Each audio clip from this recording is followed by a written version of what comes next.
Hello there, friends. This is Spencer Michaud, and today we're going to be talking about the astrology of September 2024. I hope that you're having a wonderful afternoon, and buckle in. We're going to go on a little journey. We're going to go through the final two decans of Virgo this month, and we're going to hit that autumnal equinox. We're going to go into Libra season. We are heading into eclipse season. We've got some squares from mutable planets. We're just going to break it all down. We've got Mars moving into Cancer and out of bounds Mars. We'll try to dissect all of it for you. Please, if you're just joining us, let me know that you're here in the chat with us live here today. Always love seeing your smiling faces and knowing where you're stopping in from. I'm just going to welcome a few friends in a second here. Okay, let's see. Lisa stopping in. What's up, Lisa? Saying hello, everyone, from rainy Vancouver, Canada. We've got the Mona Lisa here. I love that little profile picture that you have going on here, Lisa. Hope that you're doing well over there in your neck of the woods. Okay, let's see. We got Slowpoke's coming today. Where is everybody? There's somebody. Paintings by Bear is here. Says hello from sunny, gorgeous York Beach, Maine. Nice to see you, Paintings by Mare, or just Mare. I know that you're listening in while you're doing some sort of artistic work today. Hope that things are going well your way and that you're having a beautiful Friday afternoon. All right, friends, a couple announcements before we dive into it. We're going to hang out for a couple hours here today, and we'll kind of figure out all the things that we need to figure out. So, of course, if you are new to the channel, my name is Spencer, and I'm a professional astrologer, and I also do readings. I do these live streams every Friday, usually around 1 or 2 p.m. Eastern Time, whatever is the most fortunate planetary hour in that season. And we take questions, we talk amongst ourselves, we break down all of the transits and whatnot. But if you're liking the work that I do here today, I also do personalized readings. And you can go check me out over at spencermichaud.com and check on the Book Now button and sign up for a reading. I know there's a lot of things that are going on this fall that you might want to be prepared for or get some clarity around, and I would be happy to work with you. So check that out. There's all sorts of different types of readings. And of course, you can email me at spencermichaudastrology@gmail.com if you have any questions. All right, so check that out. I'm also having a Virgo season sale, my friends. It is Virgo season. So I am going to be putting my Decans of Virgo webinar, that is 2.5 to 3 hours of everything Virgo that you'd want to know, on sale for 20% off. So you can get that until the end of Virgo season. Check that out at spencermichaud.com on the store button. So this is an excellent opportunity to learn as much as you can about the tarot, about the I-Ching, about mythology, about fixed stars, planets, decans. We go through all of the esoteric information with each 10-degree section of the zodiac. So that is a great opportunity. Please take advantage of that. It's a great way to support the channel too.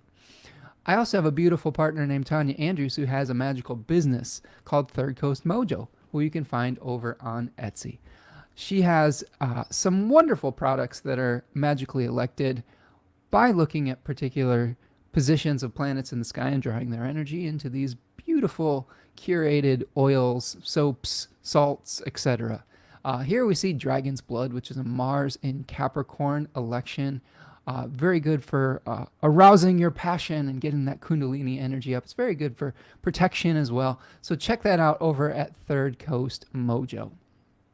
And of course, if you want to support the channel, you can purchase a super chat with a little $sign in the YouTube chat today while we're watching live, or you can go to buy me a coffee at buymeacoffee.com and make a gift to the channel that way. That goes a huge, long way into helping me keep the lights on. It helps me to buy me the gift of time to do all this research, put all the notes together, be able to support all the equipment that I need to do this, the lights, the computers, all of the books that go into this research. So it is very much appreciated when you're able to donate. So check that out, and thank you so much for all of your generosity. All right, friends. So let's talk about this astrology of September 2024. Lots going on. Lots going on. So what we're going to do is we're going to just take we're going to look at some big picture thoughts. And I'll bring the chart up to the screen in a second, but let's just go over some 30,000 foot viewpoint type things. What do you say? So as I mentioned earlier, we are in eclipse season. So we're going to be going into the chapter marker turning. We're going to be having our first eclipse for the next, foreseeable future in Pisces Virgo axes. We don't have the nodes shifting into those positions quite yet permanently, but this full moon that we have this month is going to be close enough to those nodes from Pisces and Virgo to have an eclipse. So we're going to start seeing some themes shift around that. And you're going to want to pay special attention to the Virgo and the Pisces area of your chart. So we'll talk about the eclipse. We only have one eclipse this month on the 17th, so we'll take a look at that. The eclipses usually come in pairs, and the next eclipse is going to be at the very beginning of October. That'll be a new moon eclipse in Libra. So we do have another Libra Aries eclipse cycle to go, but we're going to just get an introduction to some of the themes we might be dealing with Pisces and Virgo. We also have a number of Virgo and Gemini squares this month. There's going to be a lot of planets that are moving through Virgo that are going to be squaring both Mars and Jupiter, so we'll take a look at that. I've often described this arrangement, Virgo and Gemini, when they're squaring off with one another, as taking information in, breathing something in, exploring the Gemini kind of exercise. And then Virgo is trying to make something of that. It's trying to say, what parts of this information is useful? What things need to be discarded? What's the best use of my time? And how do I take this information and make something from it? So we may have some periods of time where we're really trying to understand what information we need and then process it. Breathe in, breathe out. Breathe in, breathe out. Breathe in, take in the nutrients. Exhale the things that don't serve you. So we're going to look at that this month as well. In addition to that, as we move through the middle and end of Virgo season, we're going to have some oppositions with some planets in Pisces. We've got Saturn hanging out in Pisces right now, and we also have Neptune in Pisces. So we're going to see oppositions to these same Virgo planets making an opposition to both Saturn and Neptune. So we'll have to keep our eyes on that as well. And of course, we have Mars moving into Cancer. Really something that a lot of astrologers have been keeping their eyes on for this year in particular. Is Mars's extended stay through Cancer because of the retrograde cycle it's going to go through in December. This month in particular, we also have Mars going out of bounds while it's in Cancer, which can be somewhat of a challenging position. Mars in Cancer is already a little bit of a challenging position for the red planet, and it is a position where it's drawing upon resources that we would normally seek comfort within, seek support within. And Mars is a planet that likes to sever and separate and create conflict. So creating conflict in areas of our life that we usually seek support can feel really uncomfortable. So this is something to keep an eye on. This is going to be Mars in its fall. That's the fancy dignity term for this position. So potential domestic conflicts that we might have to deal with, or just our martial energy maybe not being as directed as we would normally prefer it. Mars likes to move towards its desires in a straight line oftentimes. Mars in Cancer oftentimes goes a little bit sideways, goes a little bit backwards, goes forward, one step forward, two steps back. So our energy could be a little bit inconsistent, so we should keep our eyes on that as well. We also have a Mercury Cazimi this month. Mercury is going to be Cazimi in Libra, in conjoining the South Node. We have a number of planets that are going to conjoin the South Node before this Cazimi, but we will kind of take a look at that. It's really a new set of circumstances and information. Mercury being renewed in the heart of the Sun, potentially in this direct passage visiting Mount Olympus. We had Mercury visiting the underworld in the retrograde passage, and now with it being direct and coming under the beams and conjoining the Sun, maybe we're seeking some information from a higher source instead of necessarily from our past or from some internal source. So it's a little bit of a different vibe, but it should be illuminating nonetheless. This particular Mercury Cazimi is conjoining a fixed star that might suggest sacrifice and suggest doing something for the good of the community, the good of the family. But it may necessitate us coming down off a certain position or making a sacrifice from our own resources or something of that nature. But we'll discuss that in depth when we get to it. So those are some of the big picture thoughts that I have about the month. I'm just going to welcome another friend in here today. What's up, Sacred Space? Nice to see you. Hope you're doing well. Love your little butterfly avatar there. Thank you for joining me and stopping in today. I think that everybody, it's Virgo season, so everyone's probably like back to school or like doing stuff now, and they can't luxuriate on a Friday afternoon with me like they could in Leo season, but maybe that's just how it goes. So let's talk a little bit about some more of these details. I'm so appreciative of those of you who are stopping in here, and even if you're listening after the fact, like life gets busy.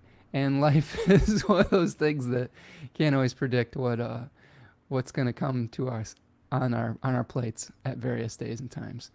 So let's talk about some details here. So let's look at the lunations first. So we are still doing our broad big picture thing, but in a little bit more detail. I like to kind of take a big picture view of the astrology and then kind of focus in on different levels. So here's like level number 2. We've got a new moon on September the 2nd. At 11 degrees of Virgo. Second decan Virgo, really concerned with bringing essence into form and doing the hard, dirty work to create something beautiful and something that will last and to preserve our abundance from the summer. We also have a first quarter moon on the 11th of September at 19 degrees of Sagittarius. So that decan often helps us to bring together body and spirit to achieve a singular goal. So this might be the time where we're really trying to get all those details and formulate them into a singular actionable purpose. Then we have our full moon lunar eclipse on the 17th of September at 25 degrees of Pisces. So decan 3 of Virgo, Sun, and the moon in the third decan of Pisces, dealing with some challenges around passing on a legacy, the end of a material process, how far we are willing to go to achieve our physical projects. What are we willing to sacrifice? Are we trying to martyr ourselves for a cause? Are we willing to go to battle for our ideals, which is something we see in Pisces 3, which is a Mars ruled decan? So those are all things we can discuss as we get closer to that as well. But learning when to say when is really an important part of that cycle. When do we just surrender to the process and say this is good enough and we need to let it go? And then finally we have a last quarter moon on the 24th of September at 2 degrees of Cancer when the sun has moved into Libra. So this is something where we might be experiencing a little bit of awareness of someone else's perspective, and it may the imbalance we may perceive might make us a little bit disgruntled potentially. And we're going to have to kind of maybe let go of maybe some of our expectations around nurturing, in particular with this moon in Cancer. Sometimes we get into arguments because we have different expectations in our relationships about how we should be treated or how we treat others and whether we're being appreciated or something of that nature. This last quarter moon could help us become very aware of what our expectations are within relationships, especially with our family members, and hopefully let us release some of the things that might be blocking harmony. All right, so those are the lunations we've got for the month. We have a number of ingresses, which is a fancy word for a planet moving into a new sign. On the 1st of September, Pluto is going to retrograde back into Capricorn. So this is kind of a big deal. This is Pluto's last hurrah through Capricorn. And we may see some corruption coming up within our bureaucratic systems, maybe with figures in government, things of that nature.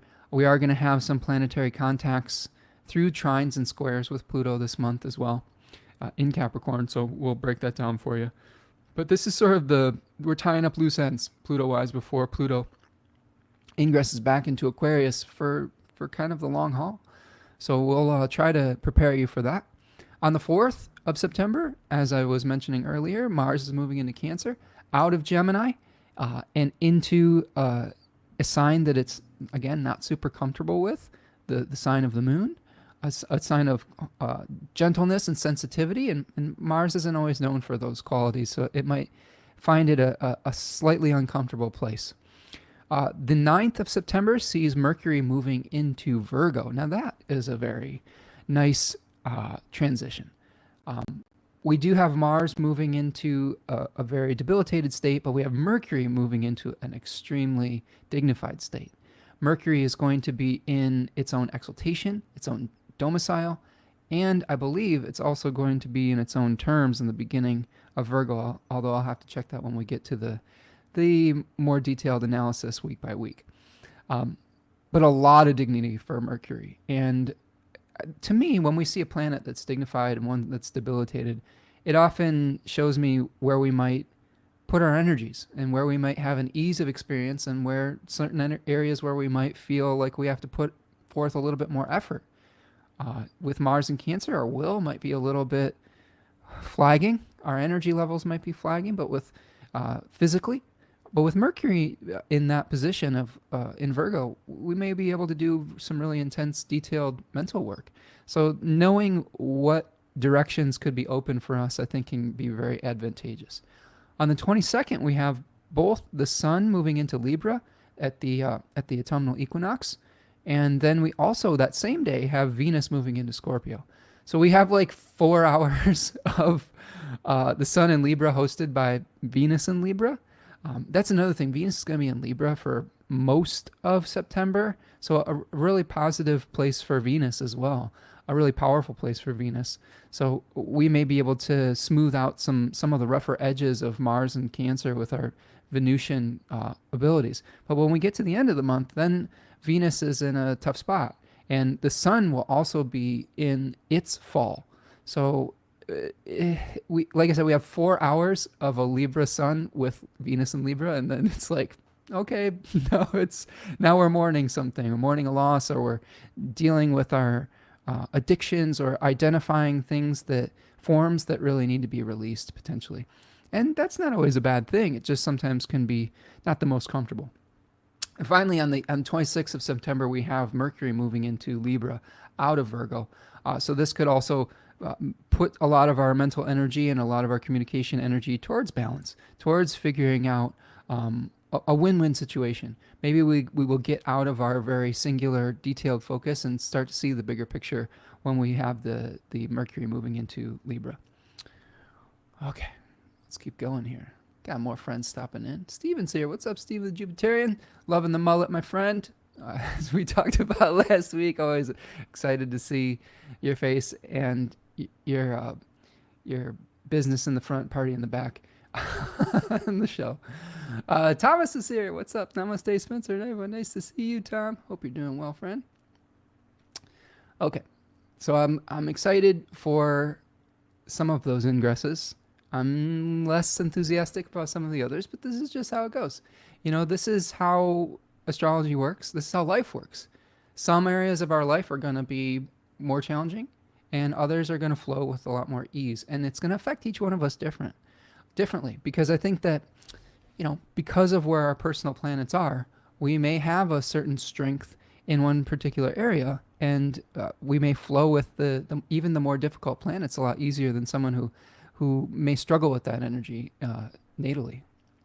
So let's talk about solar phases before we move on. Solar phases are relationships with the planets either to the sun, where we have planets moving under the beams, or planets coming in conjunction with the sun in their Cazimi moment, or we have a planet that is stationing, retrograde, or direct. I like to think of those as the phases of the planet. So on the 1st of September, we have Uranus stationing retrograde at 27 degrees Taurus, an opportunity to review some of the changes that we've made in our material structures, to review the success or the failure of some of the material actions that we've taken. We may also be revisiting some challenges that we have with nature and with dealing with some of the challenges of climate change and of needing to make a more sustainable society for the long-term health of our, not only ourselves, but our communities and our ecological systems. So I think that there's an opportunity to revisit some of those innovations potentially, or solutions to some of those challenges. On the 11th of September, Mercury is going to exit its retrograde shadow at 4 degrees of Virgo. When a planet exits its retrograde shadow, that means it's traversing new ground from the place that the planet retrograded from. So I think that this could be a new experience where we're, instead of revisiting all of the old challenges that Mercury was bringing us and to be resolved, we might be heading into new territory around the 11th of September.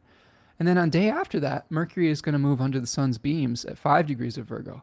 That's when Mercury becomes invisible.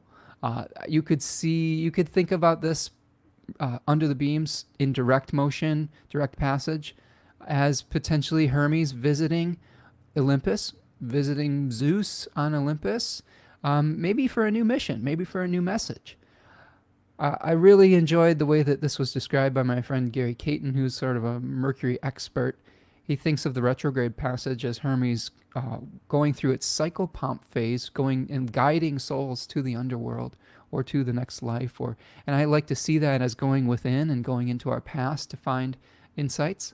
But here we might be looking to our higher selves, maybe gaining some information from an external source potentially, or from a spiritual source that could be very useful for reskilling, and especially for bringing ourselves back into balance and understanding not only our own needs but the needs of others. And we will get a big download on that when Mercury conjoins the Sun on the 30th of September at 8 degrees of Libra. That's the cazimi of Mercury, the conjunction and the renewal of Mercury in the heart of the Sun.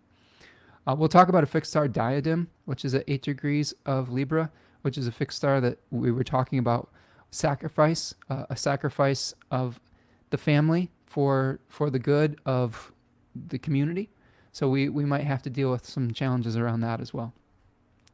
We also have some important out-of-bounds planets in September. When a planet goes out of bounds, it's said to go outside of the normal path of the Sun, or the normal declination of the Sun, above or below the ecliptic. And metaphorically, that means that this planet isn't necessarily going to be following the normal socially accepted rules that something like the Sun or the King would put forth. Not necessarily always a bad thing. It just means that the planet is going to be acting in its own, under its own authority, and probably even more intensely showing us its true nature. But the other flip side of that is we may see people acting outside the boundaries of what is normally socially acceptable. And in this case, we have Mars going out of bounds from September the 6th to September the 18th. And that could lead to some violence. That could lead to some conflicts. That could lead to some arguments. It could lead to us pushing our bodies and our wills beyond their normal limits. So I think that when Mars goes out of bounds, I think that a word of caution is advised. And I think that there is definitely an opportunity to practice patience, to practice our peacemaking skills. Luckily for us, Venus is going to be in Libra. So I think that can smooth over some of these challenges. But don't be surprised if people are acting a little bit out of character. And if you get into an argument with someone between that period of time, it can spiral out of control really quickly. Like, you may normally have rules of engagement with people that we all disagree every once in a while. But sometimes we know a limit within a relationship sometimes. Like, oh, we can go to this point, but we need to stop before this gets really out of control. But with Mars out of bounds, that stopping point may be more difficult. So with that awareness, we have to practice extra care around our disagreements with people, around our severing and separating, around martial things in general, around dangerous activities, around risky activities, around sharp things, around cooking and fire. Like, all of those things, we should be extra careful when Mars is moving and it's out of bounds, especially when Mars is in its fall in Cancer. The moon will be out of bounds from September the 9th to September the 14th, and then again from September the 22nd to September the 27th. That's a little bit more common. That's usually a time when we might be feeling a little extra emotional, or might be pushing our bodies a little bit more than we normally would. Might feel a little tired. We might feel a little weepy, and that's okay. I think that those are just times to practice extra self-care as well. Okay, so those are kind of the big picture viewpoints. And then I guess the medium picture view, we're zooming in. Winter's here. What's up, Winter? Nice to see you, Winter Yim. Hope you're doing well, my friend. Let's see. I'm glad that you're able to join us here. Steven says, sort of feel shock-faced with Mars moving into Cancer in my 8th house, September 4th. Says, my car was broken into on Tuesday. It was not a great start of the week. Oh, I'm sorry, Steven. Sorry to hear that. Yeah. So I hope that your week gets better, my friend. I think that when we see difficult aspects like Mars in Cancer, like Mars out of bounds, it is worth respecting it and worth saying, okay, we need to make sure we're aware that that's happening. If we go into it and we tense up with fear, though, that can make the challenge even harder. I like to think of like the anecdotal, I don't know if this is true or not, but there's anecdotal stories about not tensing up if you fall off a horse or if you're getting into an accident and you see yourself doing that. It does make sense, though. If you tense up, everything is rigid and it's easier to snap something. So being flexible, going with the flow, I think can be really important during these periods of time, and I think that can get us through it. And when we know the peak points of it, just giving everyone, including yourself, extra space can be really helpful. Mayor says, 51st birthday, September 14th, 21 degrees Virgo, conjunct my midheaven. I'll be working in an outdoor arch. Oh, nice, Mayor. That's cool. A happy early birthday, all of you September babies, and Mayor, you in particular. We'll get to look at your solar return here and see what it has in store for you. So pay special attention when the chart hits September 14th, because that energy is going to be infused into your year ahead. Jody is here. What's up, Jody? Nice to see you, my friend. Says, hi, Spencer in chat. So happy to finally make a live. Feels like coming home. Nice to see you, Jody. Jody is a good friend of the show. Hope that you're doing well, my friend, down there in sunny Florida, if that's where you're still stopping in from. I see that you've got a nice ukulele on the kayak experience there. It looks like fun. It's good to see you, my friend. It's been a little while. Hope things are going well your way. We'll have to catch up here soon. Okay, so let's take a look at the sun in the second decan of Virgo. So what I'm going to do is I am going to share my screen and we'll see what we've got. So let's just get an overview, okay, first of what all is going on.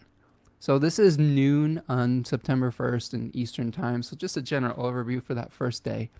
You can see here that we're starting off with the sun in the very final minutes of Virgo 1.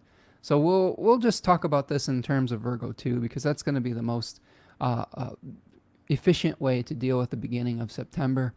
But we've got Mercury still hanging out in Leo in the beginning of the month. Jupiter and Mars are in Gemini. Jupiter's going to move into the second decan of Gemini. The third decan of Gemini this month as well. So we'll discuss that. That actually is going to be a shift in our energy too. We still have Saturn retrograding in Pisces. It's not going to turn direct until November, so we're still dealing with the, reimagining our structures and our dreams and what is possible and what isn't. Venus, though, is going to be moving through Libra, but it's going to be conjoining with the South Node. So this is something that is Venus in Libra is a positive dignity. But when a planet hits the South Node, sometimes that is a draining influence. So it could mean one of two things. Maybe there's some kindness that comes to us from the past, or that where we're resolving or helping someone else that is sort of like a resolution of some old karma or an older situation. It also can sometimes reduce the effectiveness of a planet as well. So this could be a moment where we're trying to create harmony, but the South Node is sort of draining our ability to do so. The other thing about Venus in the first decan of Libra, as we'll see when we talk about Libra 1 in depth, is that there's a daimon or spirit in that decan called the Uranies, and they were these monsters that people prayed to in ancient times if someone had gotten away with a crime.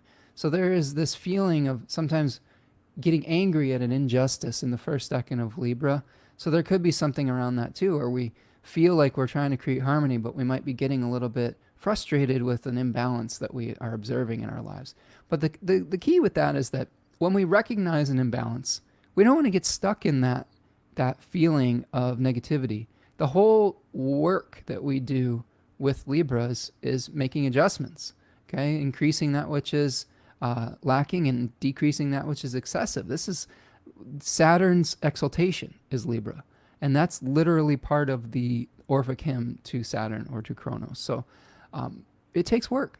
And every sign is like this. Sometimes it shows us the work that's necessary in the first decan, and then we have to go about doing it. All right. Jody says, all is well. Good, Jody. Nice to see that. I'm happy to see that, friend. Himani Gulani is here. Nice to see you, Himani. Hope you're doing well. Tell me about my life. My birthday is February 7th. Well, Himani, we are going through the astrology of September. So if you know your chart, you can kind of make some of the connections with where these planets are going to be moving through your particular natal chart. And if you want a personalized reading, you can reach out at spencermichaud.com and you can sign up on the Book Now button for a reading. But this is going to be sort of more of an overview for the month for everybody.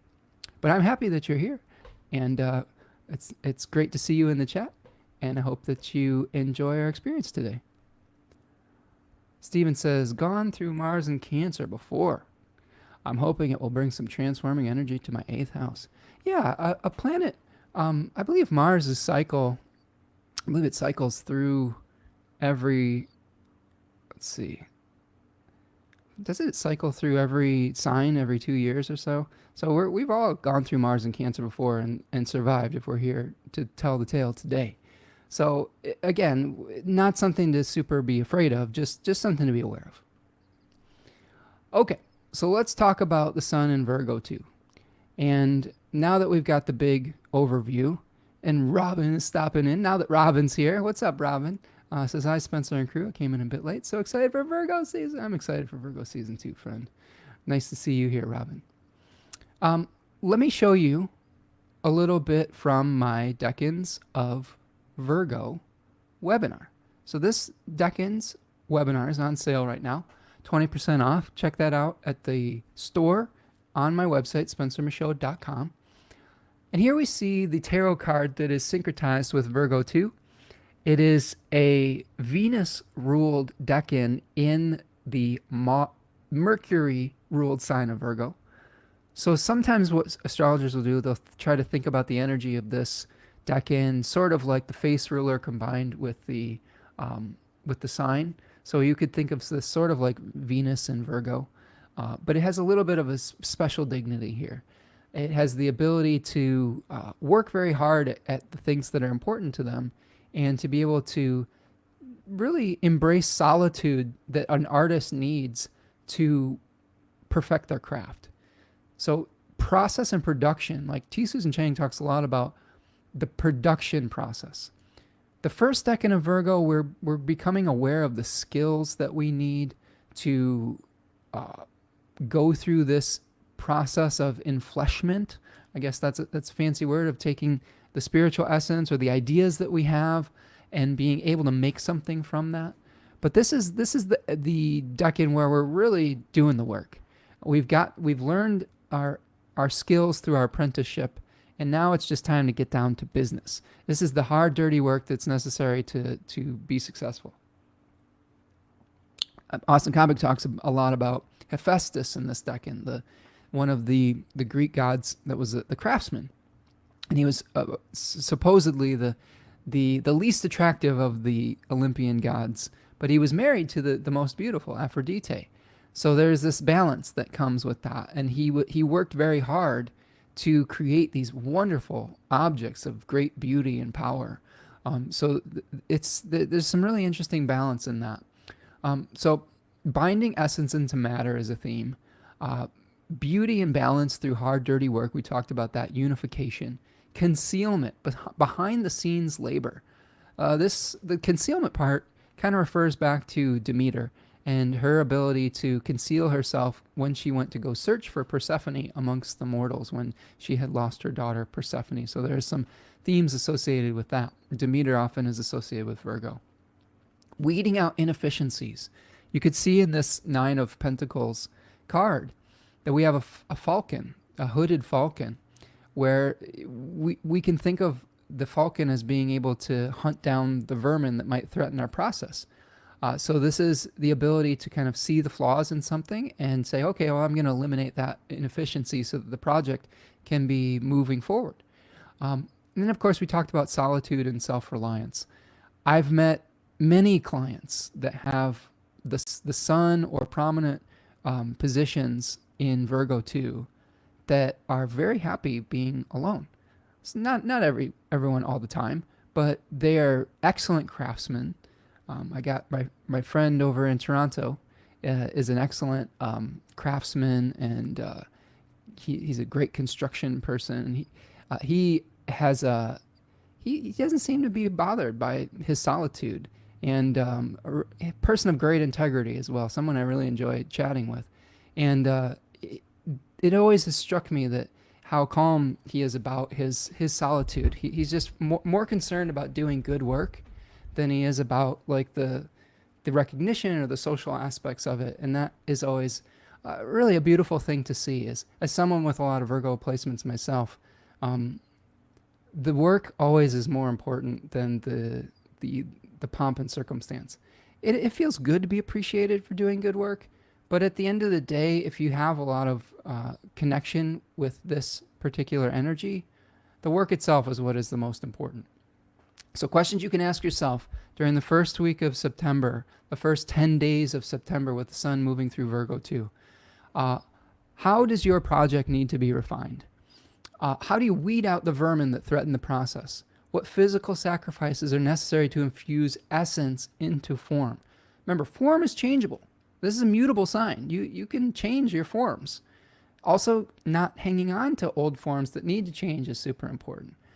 But the essence is something that can be eternal, right? That's something that where we talk about like Platonic forms and that there is multiplicity in the physical form, but the idealized form is something that might last. How do you work with humility and devotion behind the scenes? How do you delay gratification until the work is done? That is another thing that's, I think, really important. Delayed gratification.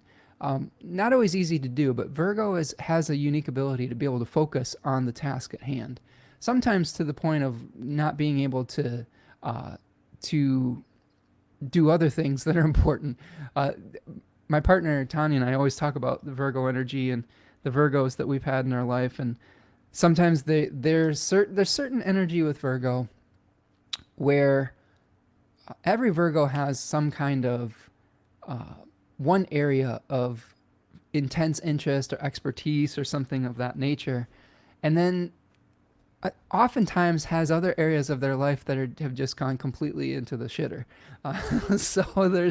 Because when you're focusing on something so intensely, it's easy for other things to slip through the cracks. So there is this balance between order and chaos in Virgo that is not always recognized through just pop astrology. Let's see. And finally, how do you create space in your life to focus on the project at hand? Virgo is an excellent time to eliminate distractions so that you may be able to work on your highest priorities.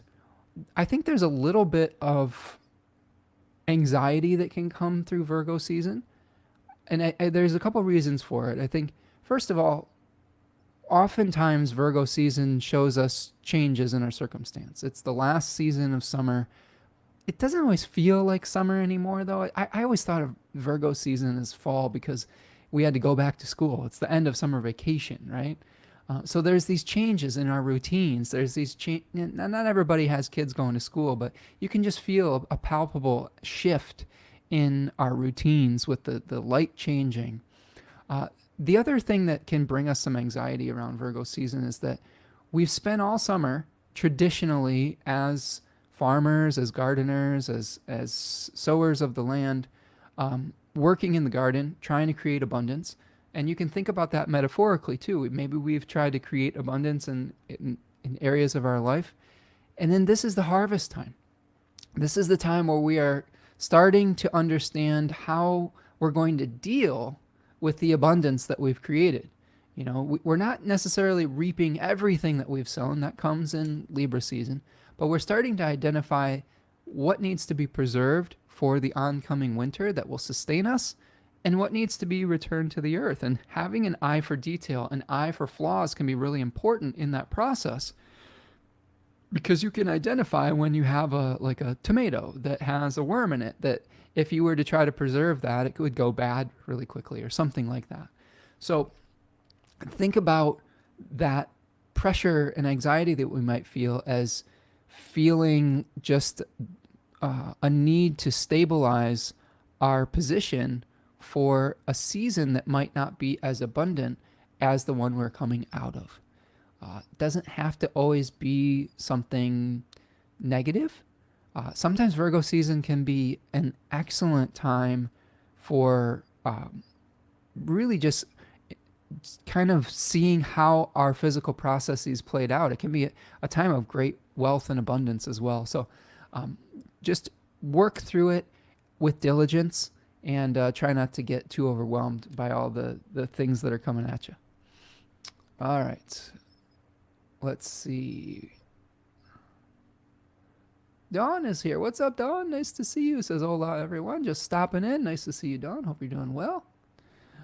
Jody says, Virgo season is a good time for perfection. Yeah, I mean, there's a couple of different signs, I think, in the zodiac that we have associated with perfectionism. Virgo definitely being one. I really like the way that my teacher at Nightlight Astrology, Adam Ellenboss, was talking about this when I was going through his programs. He thinks that Virgo definitely can have some of those tendencies. But I think that one of the things that we can see in Virgo is a desire to pass on a legacy and eliminate flaws. Now, the true perfectionists of the zodiac, according to the teachings that I was told, are the air signs, because they're working with ideals, things that aren't even real, right? And when you have things that aren't even real that you are holding as your standard, you can't help but be disappointed and perfectionistic about it, because the very essence of physicality means that there's going to be unique factors. There's going to be flaws. There's going to be entropy. So I do think that there is that kind of energy in Virgo, but I think it's more about it's a preservation perfectionism. It's a preservation awareness. Whereas like you can really see in like Libra, perfectionism when it comes to our relationships. Aquarius can be a perfectionism when it comes to our social laws and rules and organizations. Gemini can be a perfectionist when it comes to information. So interesting, just little twist on that. I don't disagree with you, but just a little, exploration of that. Let's see. Steven says Virgo's also a time to get those T's crossed and those I's dotted. Absolutely. Yeah, just getting down to business, doing the physical things that aren't necessarily always the sexiest activities, but the necessary ones to keep things going. Okay, let's see. Assessing the garden. Absolutely, Lisa. Okay, let's keep going in the interest of time so that we can be efficient with our time during Virgo season. Love all the comments. When I'm doing the monthly live streams, I can't always get to every single comment, but I do appreciate everyone putting those in the chat. If you have questions, I'm happy to answer a question. And the feedback and the co-creation with you is important to me as well. But I'll have to kind of weed through some of them sometimes. All right, so that is our kind of foray into Virgo too. So what we're going to do now is we're going to take a look at the daily process of Virgo 2 and look at the different aspects that we're going to be perfecting and break it down for you. So on the first day of the month, we have Uranus stationing retrograde at 27 degrees of Taurus. We talked about a little bit about that at the beginning of the show. Again, this is something where we may be reviewing what has worked and what hasn't, especially in relationship to our environment, into nature. The Seven of Pentacles is associated with Taurus 3, where you see a farmer that's like leaning on his farming tool, kind of assessing the damage of a blight and figuring out how far there is to go next before how to fix it. There's a spirit in this decking called the Litai. The Litai were the hobbled old women that followed behind 8, which translates to ruin, basically, like the rashness. So we may be fixing mistakes, and sometimes when Uranus goes backwards, the changes that we've been putting into place in our life, which can be numerous, some of those have to be refined. So it's another opportunity for refinement. On the same day, we have Pluto retrograding back into Capricorn. So you can see here, final, the very beginning degrees of Aquarius, and we go forward a day, there it is, moving into Capricorn by the 2nd. Okay, so this is a pretty intense change as well. Anytime we have an outer planet changing signs, we feel that more as a collective type of challenge. Pluto will often bring up things that have been repressed and buried to be dealt with. Corruption bubbles to the surface. The volcano erupts that have been brewing under the surface for a long time. We have been getting a taste of Pluto and Aquarius, of some of the corruption of technology, some of the challenges of new technologies like artificial intelligence and things of that nature. We've been seeing some of the challenges around our laws and how we organize those things ideally, and a lot of our different ideals about how to make sacrifices for the good of the collective versus our own individualism. And with Pluto moving back into Capricorn for very briefly, let's take a look here as to how long it's going to be in Capricorn. November 19th, it's going to move back into Aquarius. So a short foray into that, okay? So here we're still looking here at September 1st. We'll go forward a day. Then we've got Pluto in Capricorn. Now, Pluto in Capricorn, we've been through this, right? We've been through dealing with corruption, with people in positions of power. That decan of Capricorn shows us the throne of power. It's a solar-ruled decan and a Saturn-ruled sign. It has to do with amassing great wealth. It's often associated, I think, with people who have hoarded great wealth.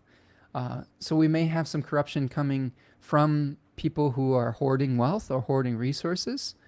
We also might see some challenges that need to be dealt with and transformed within our bureaucratic systems. So this is something that we'll see until, mid to late November.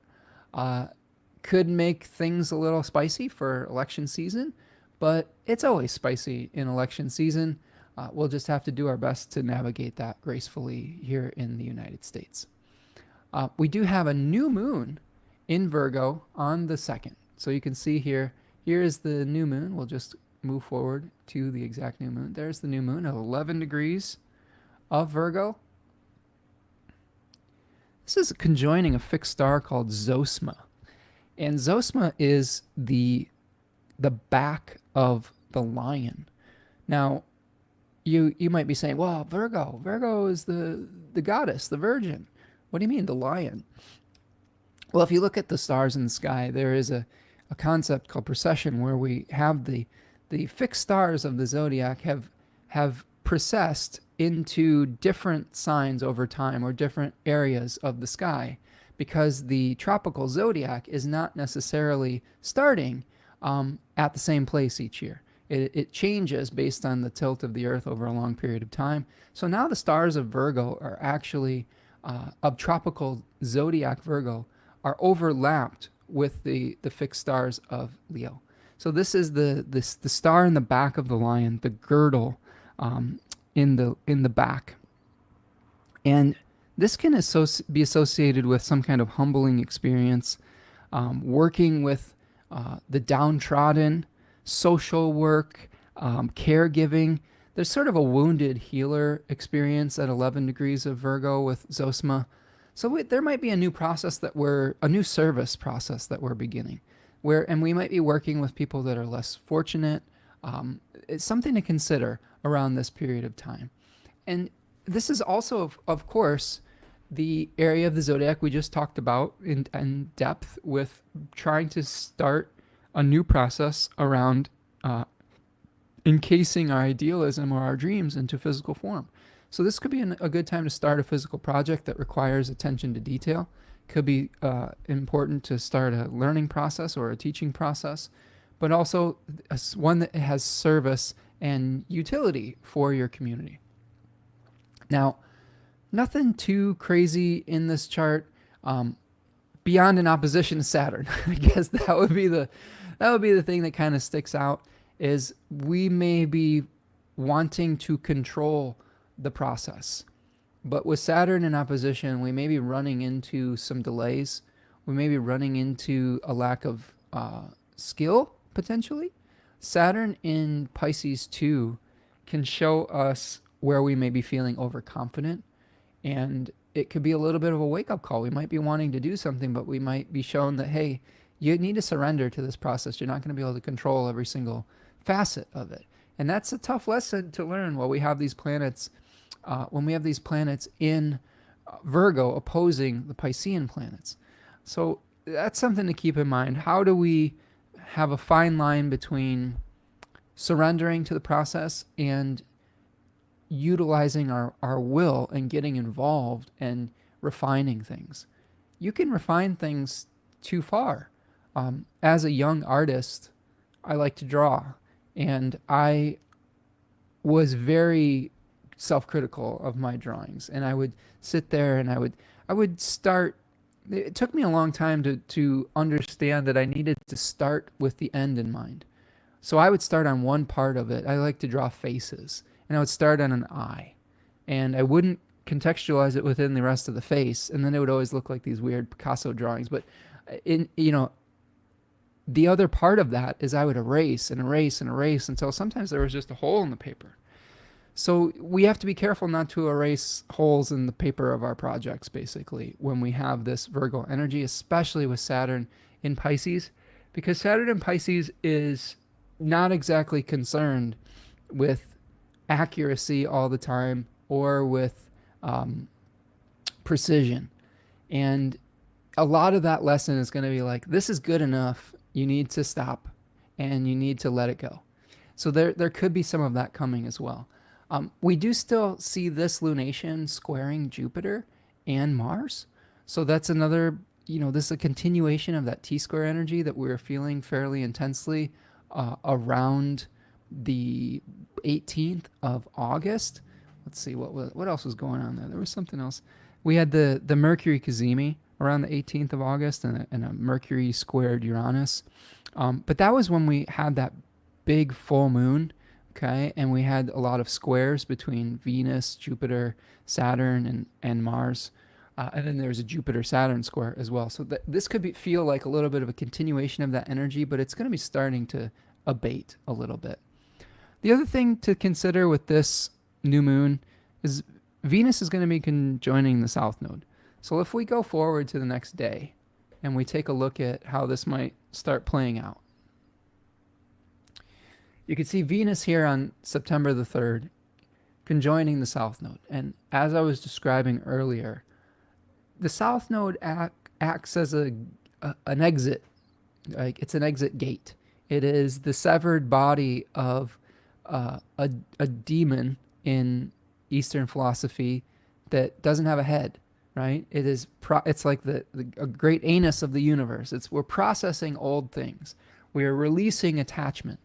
So there may be a situation, a Venusian situation, potentially connected also with the Taurus area of your chart, where you may have to resolve something from the past and let it go, process it, etc. And it could be very much associated with feelings of unfairness.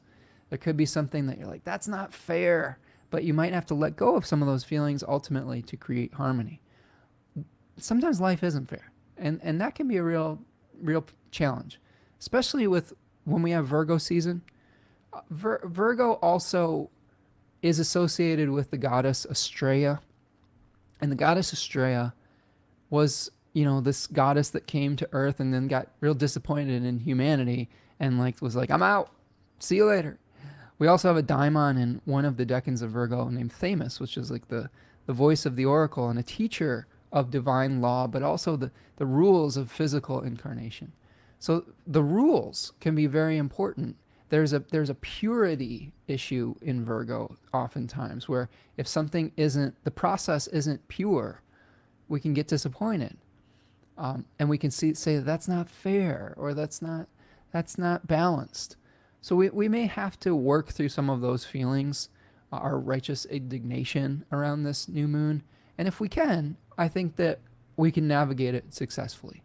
I do think that Venus in Libra is a positive thing overall for being able to negotiate win-win situations.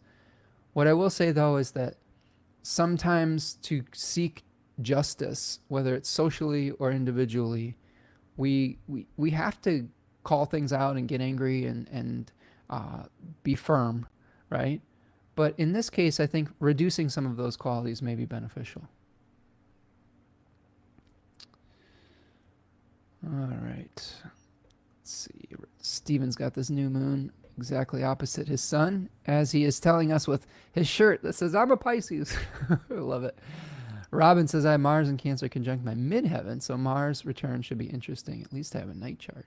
Yeah, I mean, it's nice to have a night chart when you have Mars in a challenging position. It can lead to some better outcomes. It can be really challenging when you have a planet that isn't in a place that it's comfortable and it's out of sect. That's when we really have challenges. Like if you have Mars in Cancer in a day chart, or Saturn in Cancer or Saturn in Leo in a night chart, those can be especially difficult positions to deal with. All right. So that's our new moon on the 2nd. Let's keep on rolling. And as we are taking a look at Venus and the South Node coming together on the 3rd, we also are going to be experiencing on that same day that Venus is conjoining the South Node, Mars making a square to Neptune. Okay, so here is Mars in the final degrees of Gemini, making a square to Neptune before it ingresses into Cancer the next day. So let's take a look at that. Okay, so here we are looking at Mars in a decan that requires us to make a choice and says you can't keep all your options open anymore. You're going to have to choose something. And if you don't choose something, you can easily get overwhelmed with all the different things that you're trying to keep, all of the different plates you're trying to keep spinning. Now, when Mars hits Neptune, we may feel a little bit overwhelmed. We may feel a little bit of an energy drain. We may feel like we just can't understand which of those choices needs to be let go of because it can be confusing. But I do think we'll probably get some clarity once Mars moves into Cancer. Doesn't mean the situation necessarily improves, but it does mean that we're not going to feel, we're going to start getting less of the cloudy vision potentially. So be gentle with yourself around this new moon. Try not to take actions without really understanding what you're getting into. Try not to make ultimatums. I think that this is something I also have learned about Gemini 3. Gemini 3 tends to see things as black and white. There's a daimon or spirit in that decan called Praxidike, and it has also been given the name by Austin Coppock in 36 Faces, the Executioner's Sword. So we're often seeing situations as either or. And when we make those ultimatums, that can lead to conflicts that are very difficult to resolve moving forward. And that could lead us to a really nasty passive aggressive type of unresolvable conflict once Mars moves into Cancer. So we really have to watch out for that. So that's something I would keep your eyes on with Mars squaring Neptune on September the 3rd. Now, here we are at September the 4th with Mars moving into Cancer. Really one of the big challenges of the month. Now, Mars will move out of bounds on the 6th. So it starts off not out of bounds, but quickly moves out of bounds. So what kind of things could we expect with Mars in Cancer? Well, first of all, this is a Venus-ruled decan. So Mars could bring us challenges in areas of our life that we might normally associate with the Two of Cups. And in that card, if you're not familiar, you have two people that are exchanging cups, and there's this attraction. So Mars may be playing out some of its desired significations in the area of our personal relationships, one-on-one relationships, emotional relationships, places where we seek comfort, where we seek security. And something could be off about it. Now, that isn't always a death sentence. There's many people like Robin in our community here that live with this placement, right? With Mars in the first decan of Cancer. And learning to live with some of the less than ideal aspects of it is just part of adjusting to the energies that we were given at birth. Sometimes there is some positive things that you can glean from that placement, especially in a night chart like Robin has. We may be able to utilize our very strong emotions to protect the people that we care about. I think Mars in Cancer can be very protective of family as well as create conflicts within the family. So that's something to consider. And Robin's chiming in here, says, I have Mars in Cancer, conjunct the midheaven, right? And the Mars return should be interesting, right? Jody says, I've never been a fan of Mars. Well, it's called a malefic for a reason, right? And I think that Mars tends to represent some of the things in life that are negative fortune, but aren't necessarily our faults all the time. Mars is associated with the lunar sect, and planets related to the moon also can take on the energy of 2K, which is the goddess that represented the random distribution of fate. So if you think about this as the malefic of the lunar sect, Mars can be the negative things that come to us that are random, that maybe aren't necessarily the result of our actions, but that just came to us through fortune. Whereas Saturn, being the malefic of the solar sect, might be actions that are challenging, that are the consequences of our actions over time. So something to consider with that. The more like pop interpretations of Mars in Cancer, some of that revolves around passive aggressiveness. Again, because Cancer is not necessarily always direct, we may brood in silence. We may not confront an adversary head on. We may sort of complain behind the scenes about it and brood. There's definitely a brooding energy to Mars in Cancer.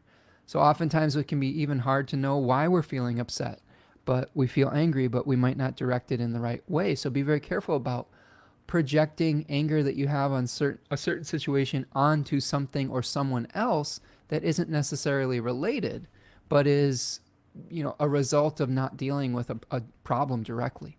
So that's something to be aware of when we see Mars in Cancer as well.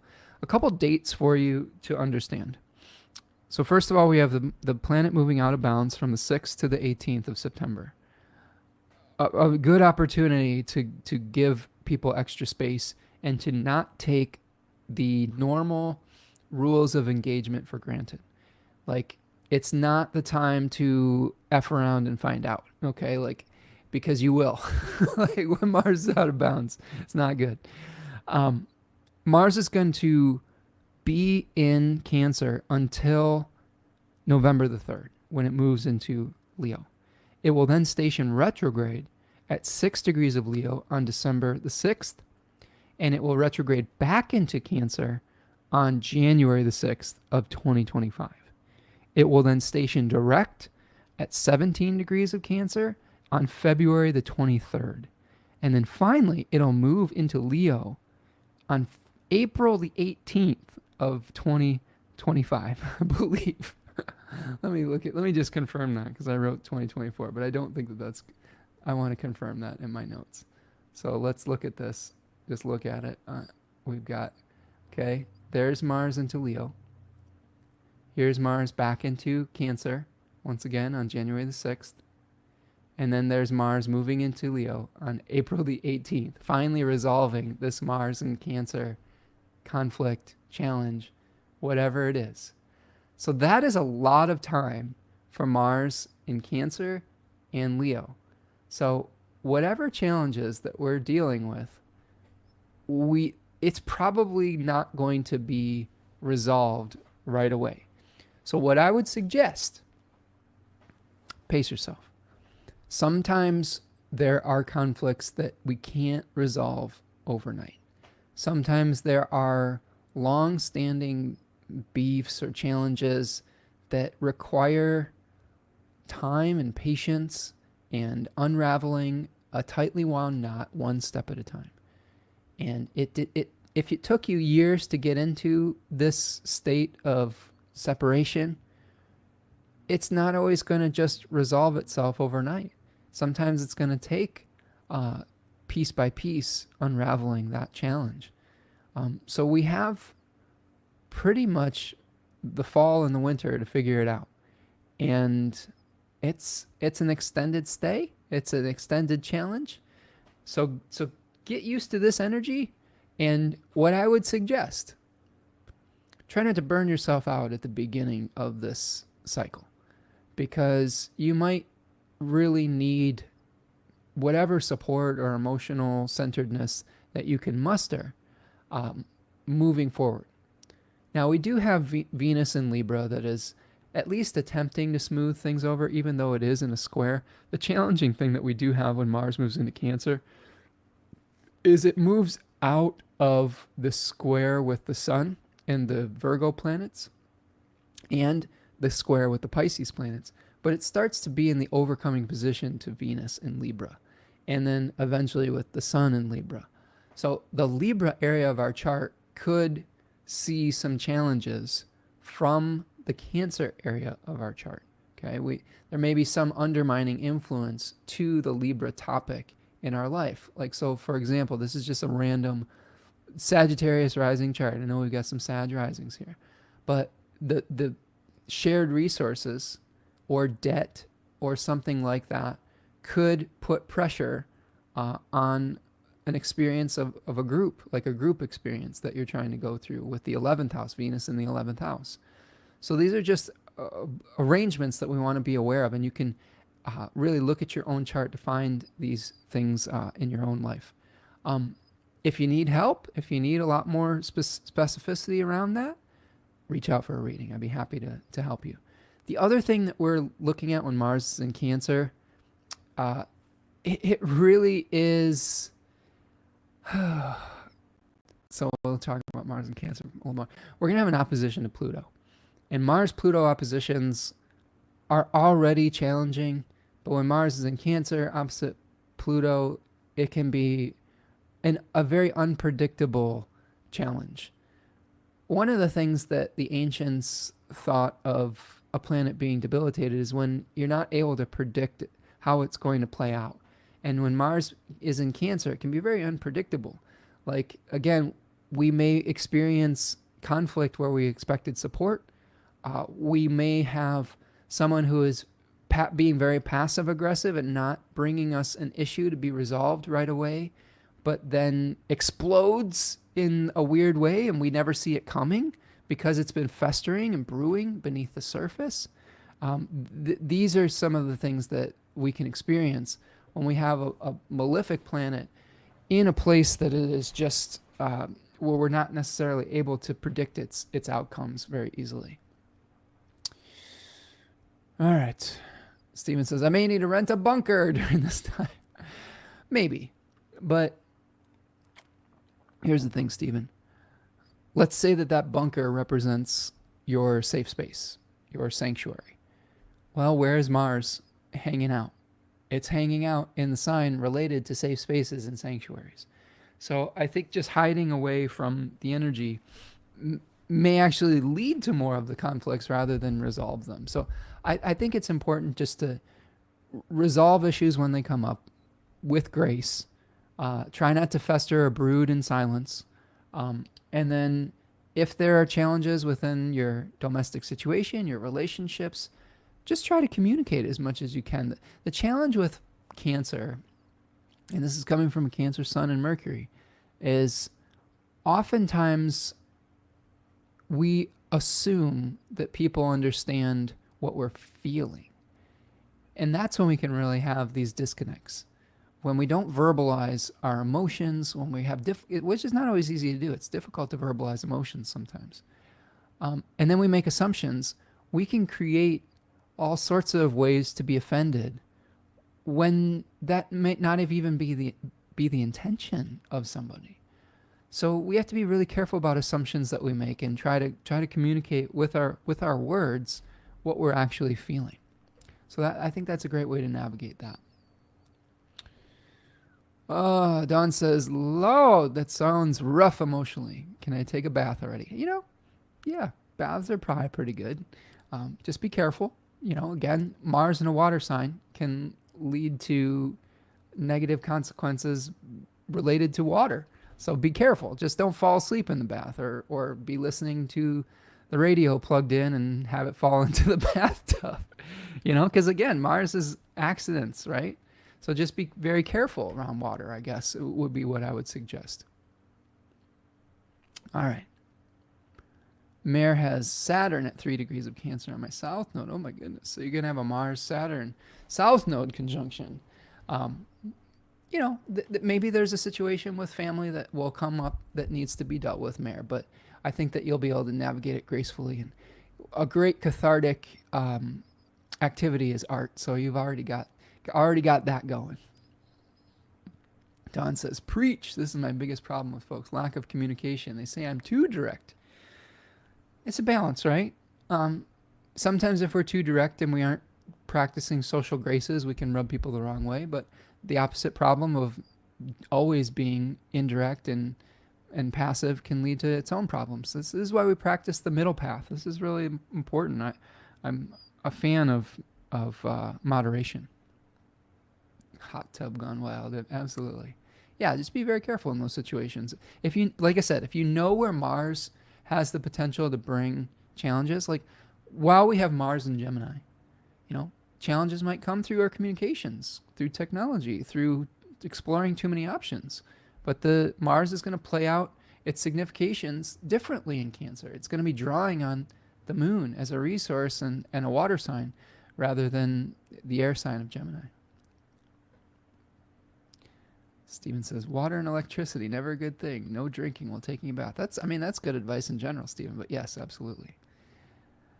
Don says, I'm trying to learn the middle path. Thank you for your guidance. Well, I'm just doing my best. Sometimes we just have to take one day at a time, friend.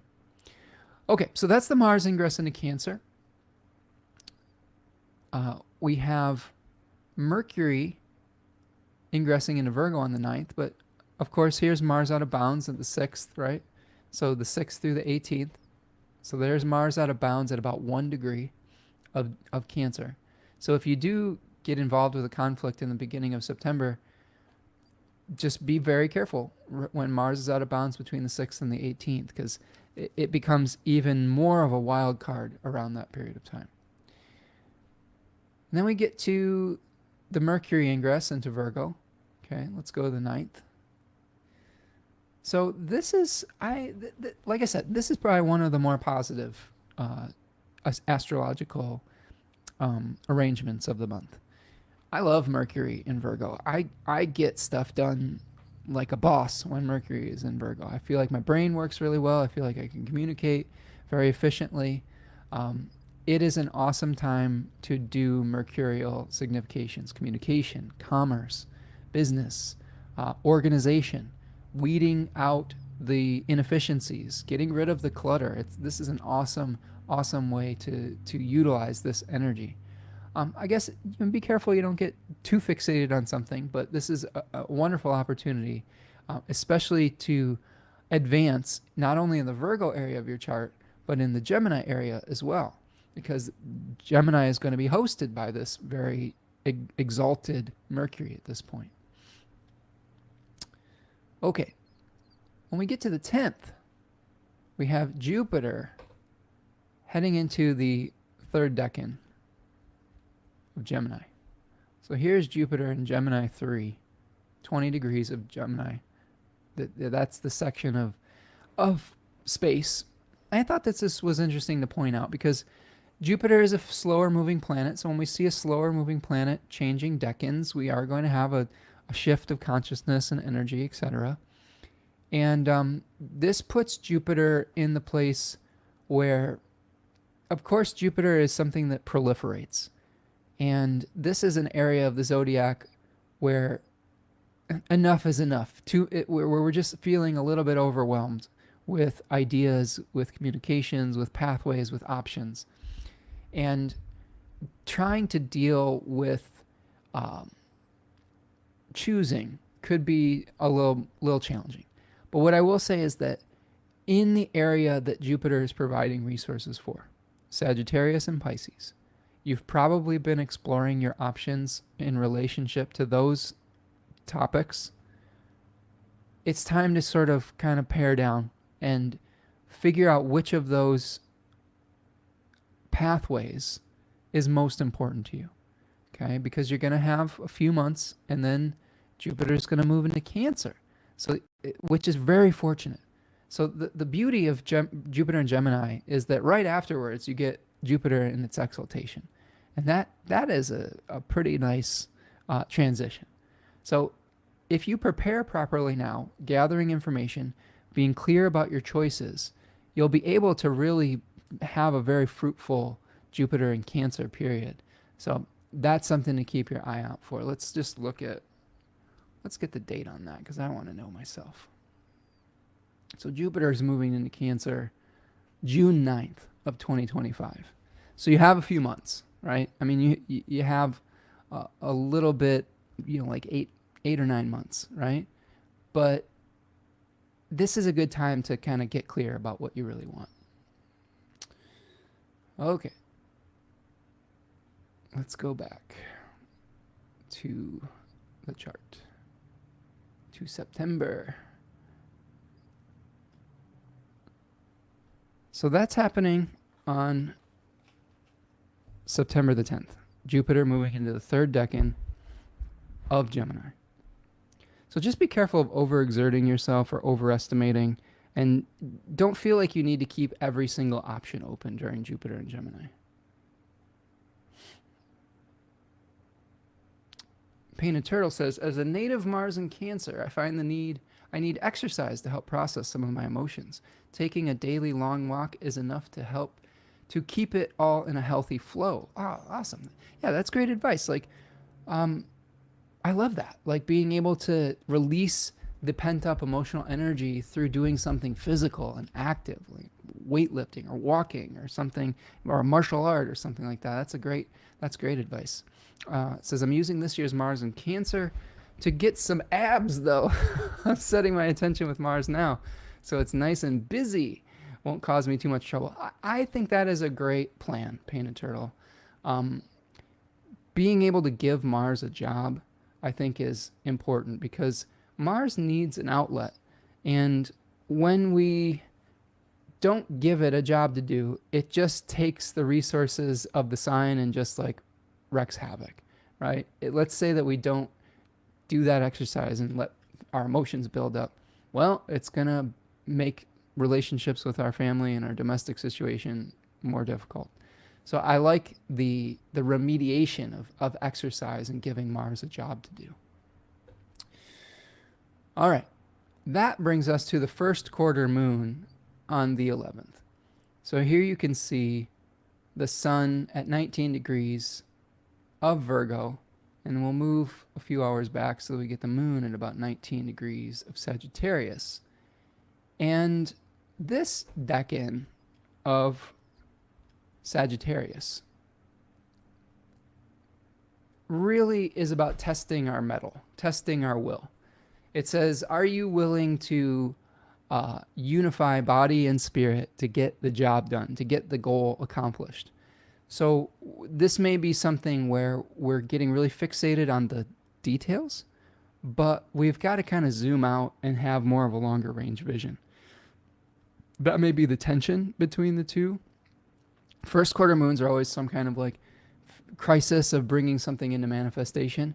So this would be a great point around September 10th and September 11th to say, all right, I've been working very hard at this project.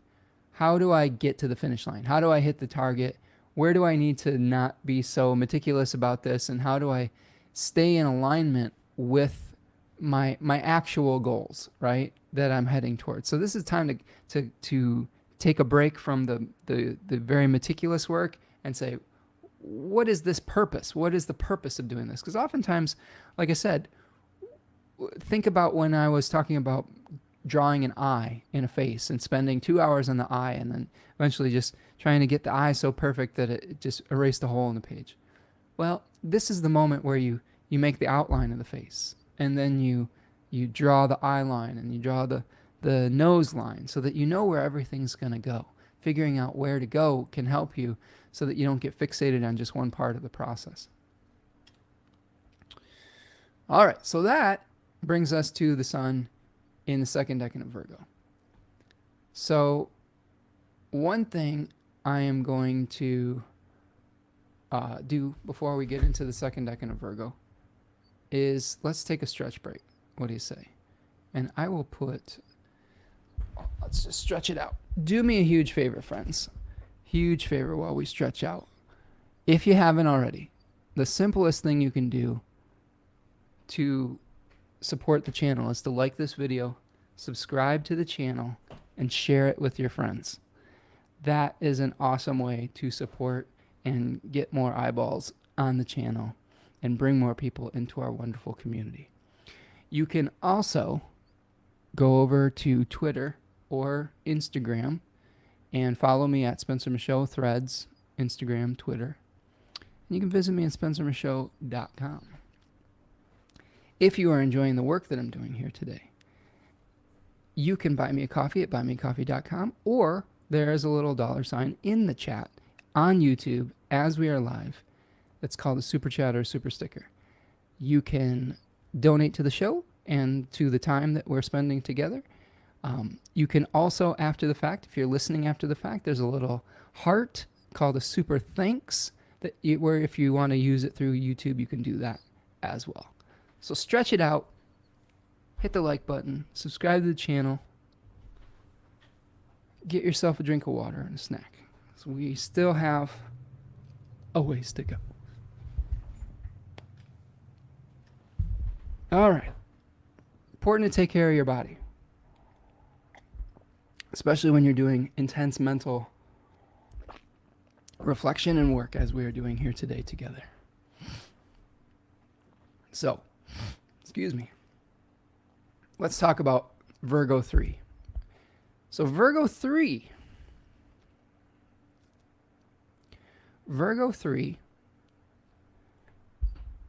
is associated with the Ten of Pentacles. And this is a Mercury-ruled decan in a Mercury-ruled sign. It's a very powerful place for mercurial activities. I would say that the main energy of this decan is the end of a physical process and understanding legacies. Those are the two main things that I think are really important. There's a spirit in this decan called Hestia. So preservation and decay, passing on a legacy. Hestia or Vesta was the keeper of the sacred flame. And this was an important role. The Vestal virgins, right, were protectors of the sacred flame of a community. And there's a purity involved with that. So this time can be all about understanding how to take our physical and intellectual harvests and pass them on and share that energy and that abundance with others. This is also a decan, as Austin Coppock points out in his wonderful book 36 Faces, that is related to the end of a material process, and which is shown to us through his name that he gives this decan, the sarcophagus. Sarcophagus can preserve something, but it also is associated with death and entropy, right? The decay of a body. So this decan can show us the challenges of trying to keep something together that is in a process of decay. I have gone through a lot of hard lessons with this decan personally, having Mars and Saturn in this decan together and learning about that forms change, that essence is something that is eternal, but forms come and they go. And those can be hard lessons with the Sun in Virgo 3.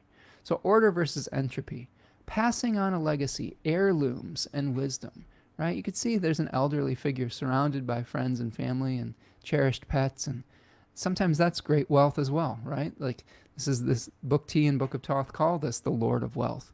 And wealth isn't just money. Wealth is health. Wealth is community. Wealth is family. Wealth is love. Wealth is relationships. Wealth is wisdom. So there are all sorts of different ways to feel wealthy. Discarding old forms could be something that we could be doing during Virgo 3. Coming to terms with the corruptibility of matter. This is where we start to understand that we're aging, or that we are having a temporary experience in these bodies. The story I like to tell about Venus and Virgo 3, which we are dealing with right now as I'm recording this, is trying to turn back the hands of time, right? And trying to preserve something that is maybe doesn't need to be preserved. I would say that the themes I talk about with Venus in its fall in this decan is like things like plastic surgery, trying to preserve our faces against the wrinkles of time. And oftentimes what that happens, what that does, is if we go too far with it, it can create something grotesque. It can create something that is unnatural. Because trying to preserve something that can't be preserved, it's easy to see through that a lot of the time. One of the stories I love to tell about this is I got a little bit antsy one year. This is a few years ago now, when I started to see some of my hairline start to recede, and I started to look up all these natural remedies for hairline support. And one was like saw palmetto oil with turmeric in it. Like, if you're not familiar with that, turmeric stains horrifically yellow.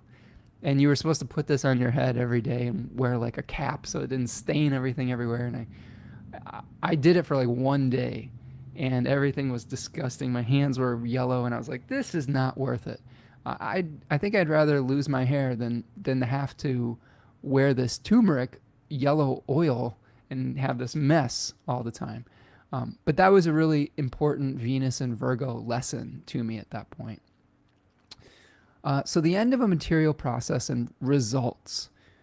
The Kabbalistic Tree of Life talks about Virgo 3 as associated with the Sephira Malkuth, which is the bottom of that tree of life, the Kabbalistic Tree of Life. It's where everything is flowing into. It's the result. It's the ending. It's the receptacle, the manifestation. So we may have a beautiful physical manifestation in Virgo 3 as well. If you have done your work, if you have sown properly, this is a great time of harvest as well. So questions to ask yourself during the week of September the 12th through September 22nd. What is worth preserving? Not everything is. What are you willing to do to preserve it? What should be discarded? One of the wisest things that you can do is understanding when something has run its course. Okay, this decan to me has a lot of similarities to Scorpio 3. The difference being is that there may be a little bit more of an ability to be realistic about when a form is needing to be released in this decan. Whereas in Scorpio 3, there's this glamorization of the form after it's already lost its vitality. Here, there's still an ability to preserve something and pass it on as a legacy.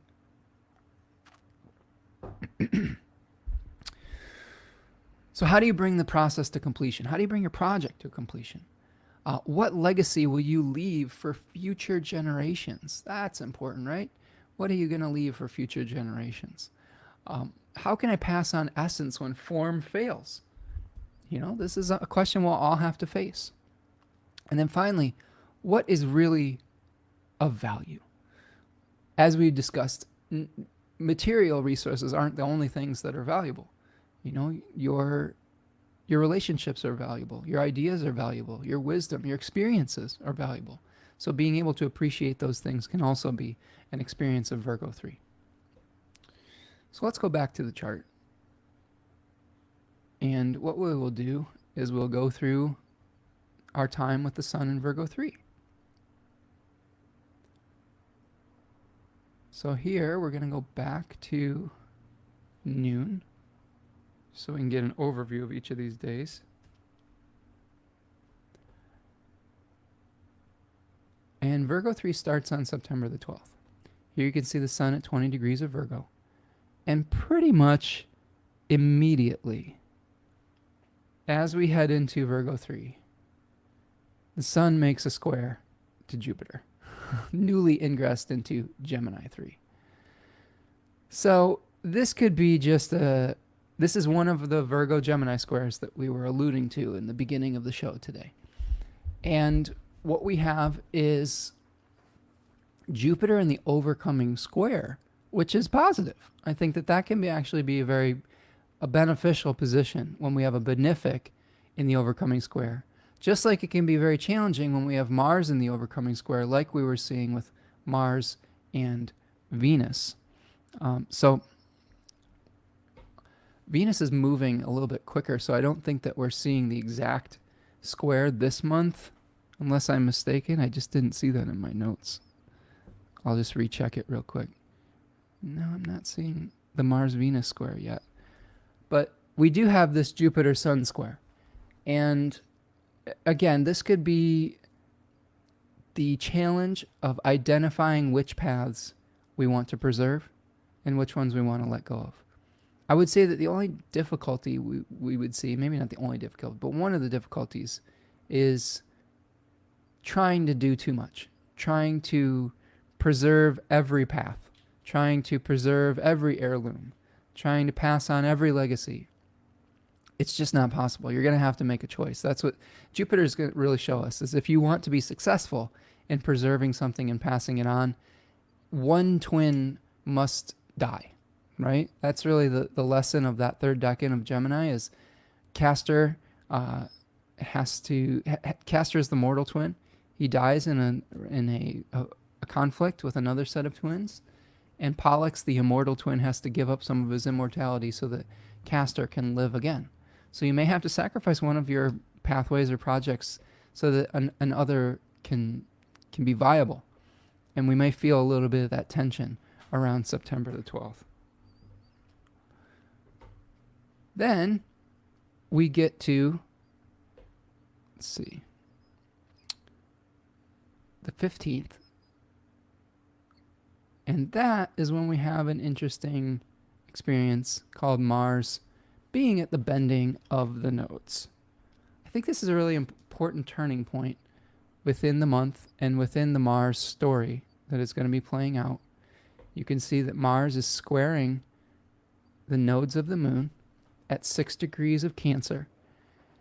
And this is a turning point where we are potentially being required to move away from self-interest, away from the radical individualism of the North Node in Aries, and move towards rebalancing, move towards an awareness of not only our own perspective, but someone else's perspective. So if you're having a conflict with a family member or something like that, I think that the real challenge is being able to put yourself in that person's shoes and see things through their eyes. And this could be a really important opportunity to do so. To say, you know what, I'm going to try to have some empathy for the other person's situation. And it goes both ways. Like if you want to resolve a conflict, both people have to be able to do that. Both people have to be willing to meet each other halfway. And this could be the opportunity to begin that process. And again, it's not going to be a problem that might be easily resolved. There might be one step forward, two steps back in reunifying a relationship that's fallen on some challenging times. But I think this is one of those important moments that could lead to some fruitful conversation, hopefully. Mercury's in Virgo, so it's a really powerful time to communicate clearly with facts, right? We do have Mercury coming into an opposition with Saturn, though, so we'll have to be cognizant of what is reality and what isn't. All right, so that's Mars, the bending of the nodes. And that is preparing us. We're in a waxing lunar phase here. It's preparing us for the eclipse. Okay? So this is our first eclipse of this new cycle at 25 degrees of Pisces. Now, you may be like, whoa, why is this is a eclipse? But the nodes are still in Aries and in Libra. Well, they're close enough that we're still seeing some partial eclipse action. So this is really a teaser eclipse, I would say, because we will have more eclipses in this area of the zodiac moving forward. But this is just going to give us some insight into some of the themes that are going to be coming in the next chapter of our lives. This particular eclipse is conjoining Neptune. So we have to be very careful about what we are willing to sacrifice for. This decan of Pisces has been associated with like religious crusades, martyrdom in the negative, being able to go to any length to achieve your beliefs, which is not always a good thing. You know, there's a lot of evil that can be done when we think we're being the hero, but we're actually playing the villain. Every villain actually thinks that they're the hero of their own story. It's very rare that someone who's creating great atrocities doesn't feel like they're doing something noble. There are probably a few people that know it's bad and are still doing it anyway, but oftentimes there's a blind spot that has come in. This eclipse is also co-present with Saturn. So some sobriety might be welcome. Understanding our limits, understanding the limitations of our abilities is what Saturn is teaching us through the second decan of Pisces. So I do think that this eclipse is probably going to be related to a desire, the sun in Virgo 3, to preserve something or return it to the earth or pass on a legacy. But having to understand what is necessary to achieve that goal and what are you willing to give up and sacrifice to be able to achieve whatever your ideal might be.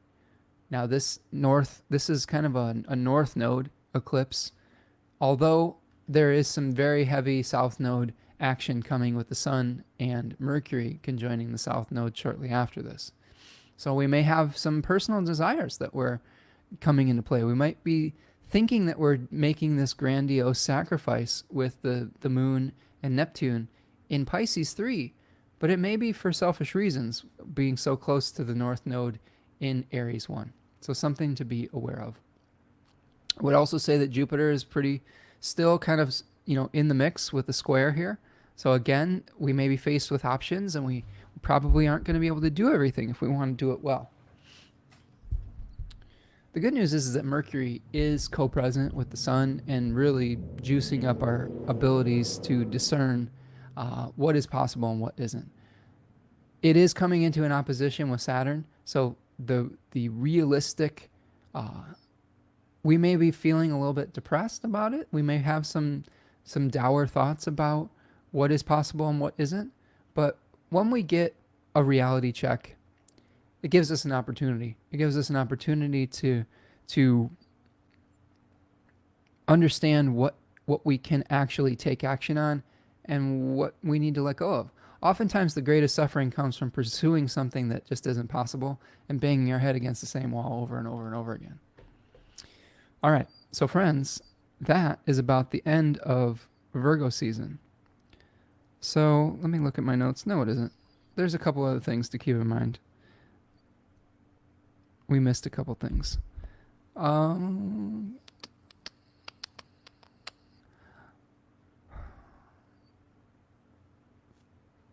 So let me go back in time because I missed a good thing.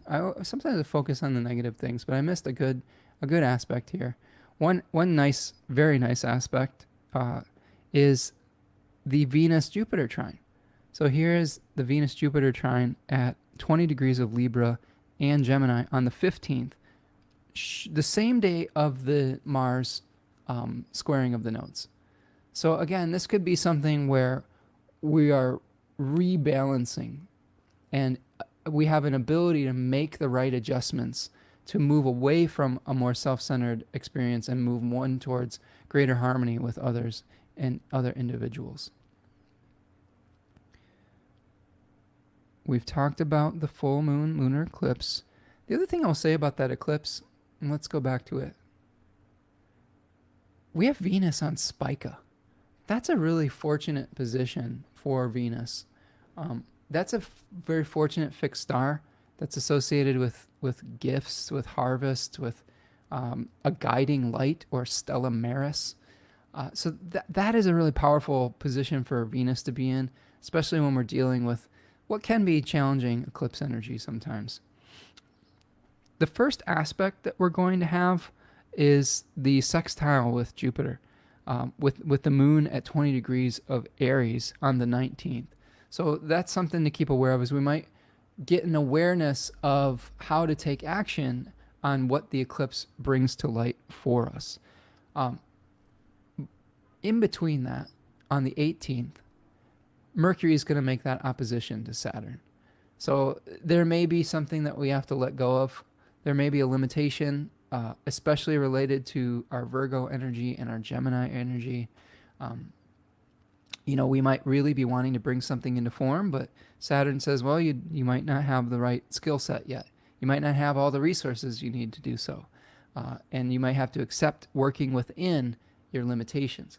The I-Ching talks about this month, so I want to really hammer that point home, is that Virgo appreciates economy, right? Efficiency and economy. It is not a sign, and Mercury, in its Virgo form, is not a planet that appreciates excess, okay? So I think that this is an opportunity to work within the physical limitations that we all have, and whether it's the physical limitations of our energy levels, of our bodies, of our age, or of our health, whether it is through our resources or through our relationships. We all have limitations in one form or another. And while it is important to explore sometimes beyond them, we often can have more successful outcomes when we work within them. All right? So that's something to keep in mind with the opposition with Mercury and Saturn. And we get to the 19th, the aforementioned 19th. A couple things going on simultaneously here. We have the Sun making a trine to Uranus, a retrograde Uranus. So here is the Sun trining Uranus at 27 degrees of Virgo and Taurus, while also applying to an opposition with Neptune. So this tells me that we probably are trying to innovate. We may be trying to remedy the mistakes of the past potentially, but we have to be realistic about what is possible. Not everything can be fixed overnight. Not every project can be resolved. We're in the process of doing some renovations in our house, minor things, but it takes a long time. Like, one project, when you complete one part of it, sometimes that actually leads to 10 more steps that you didn't anticipate. And having patience with our physical processes can actually lead to better outcomes longer term. What's up, Jennifer? Nice to see you. Hope you're doing well. So let's talk about one more aspect, and then we'll get into two more things before we get to Libra season. So that's the 19th. So the 20th, we see that exact opposition of the Sun and Neptune. I think the other thing to think about with Sun-Neptune difficult aspects is how we wield our authority and how we idealize either our own positions of authority or people in authority positions. So important to look at our authority figures with a discerning eye rather than to idealize or glamorize them, to see them as real people rather than as deified figures. So this could be something where we're getting a glimpse behind the curtain, so to speak. Okay. Now, when we get to the 22nd, we have some part of that with it still in Virgo.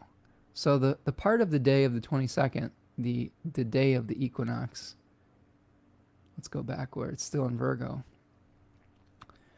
We're before the Sun leaves Virgo.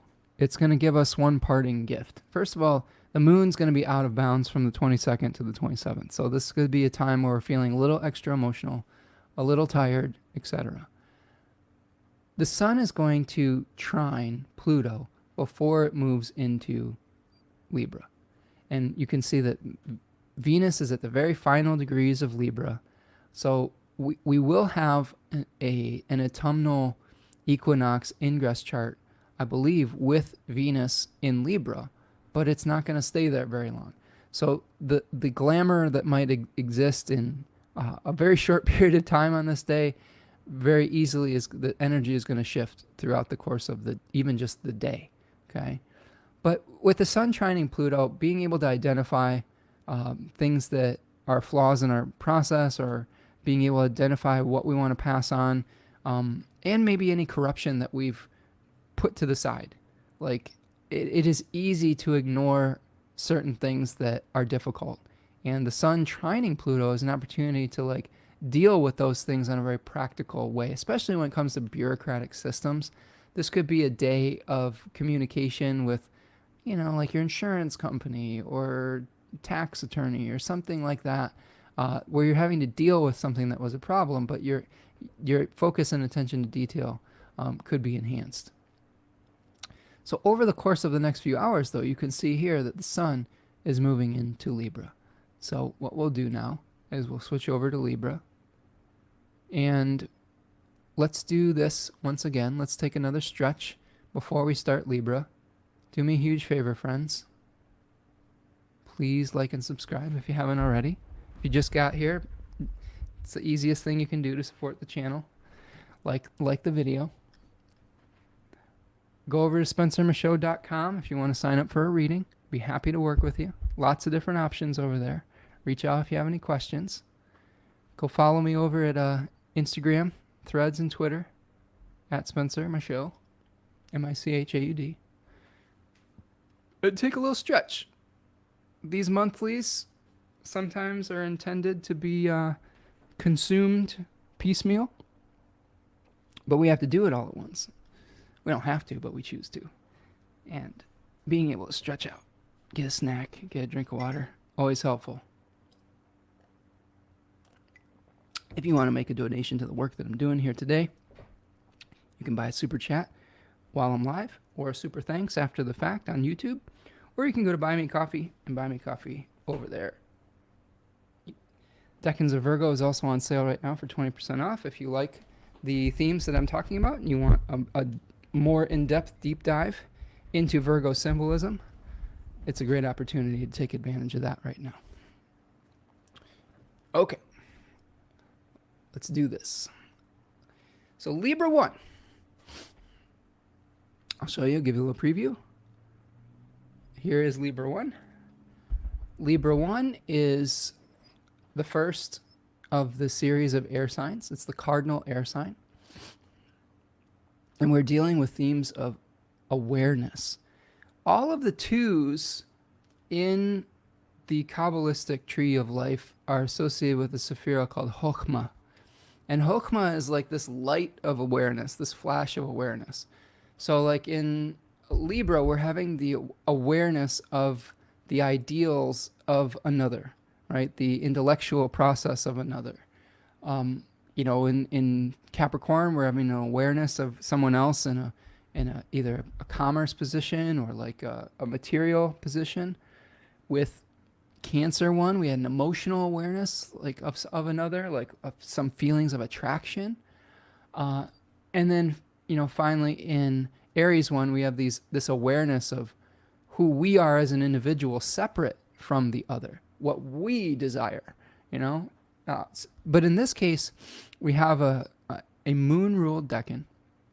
We have an awareness of another, but potentially an awareness of an imbalance. So the Book of Thoth calls it peace restored, but to restore peace, you have to confront an issue. And again, with Mars and Cancer, we may be feeling a little bit passive-aggressive in that regard. Here we see the figure potentially associated with Ma'at, the figure that weighed the heart against the weight of a feather in the Egyptian afterlife at the entrance to the afterlife. So this is kind of a reaping what you sow type of decan. You might have some feelings of righteous indignation if you have an awareness of an imbalance. You might disagree with someone else's perspective, but that gives you the opportunity to take the steps towards meeting them halfway. So there could be an awareness of social injustices that could get us angry as well. So fighting for the underdog, social justice, exposure of inequalities, sounding the alarm and whistleblowing. I've met many a Libra 1 that, oftentimes we associate these graceful, artistic, personalities with Libra people. And that is true, but there's also a side that is can be very severe. Remember, it's the exaltation of Saturn. This is a decan that if you have a lot of placements in this decan, you may be charming and graceful, but there could also be a severity if you are feeling like something isn't fair, so that the rage of the Uranus can be unleashed. So questions you could ask in the beginning of Libra season: what is fair? And fair means that you might not get everything that you want, right? Just because something is fair doesn't mean that you're getting. If everyone got exactly what they wanted in a relationship, that may mean that someone else is not getting what they want. So how do you bring that into equilibrium? Sharing sometimes means sacrifice, right? Making something fair means reducing that which is excessive. Maybe that which is excessive is self-interest, and increasing that which is lacking, which is empathy and meeting someone halfway, giving up some of what we want so that someone else can have what they want, right? But that doesn't mean that we sacrifice to the point where we don't get any of what we want, because that's another imbalance. This is something that the Libra archetype swings back and forth, giving up too much, taking too much for yourself, selfishness, martyrdom. There's just this constant swing. And the work that you do is to kind of keep those scales in balance, those equilibriums. And it's work. It doesn't just happen overnight. I've met many Libras that often are very imbalanced, right? They're out of whack.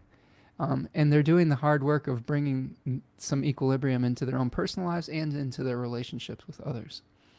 So has there been an ethical breach? This is very important, like an ethical breach.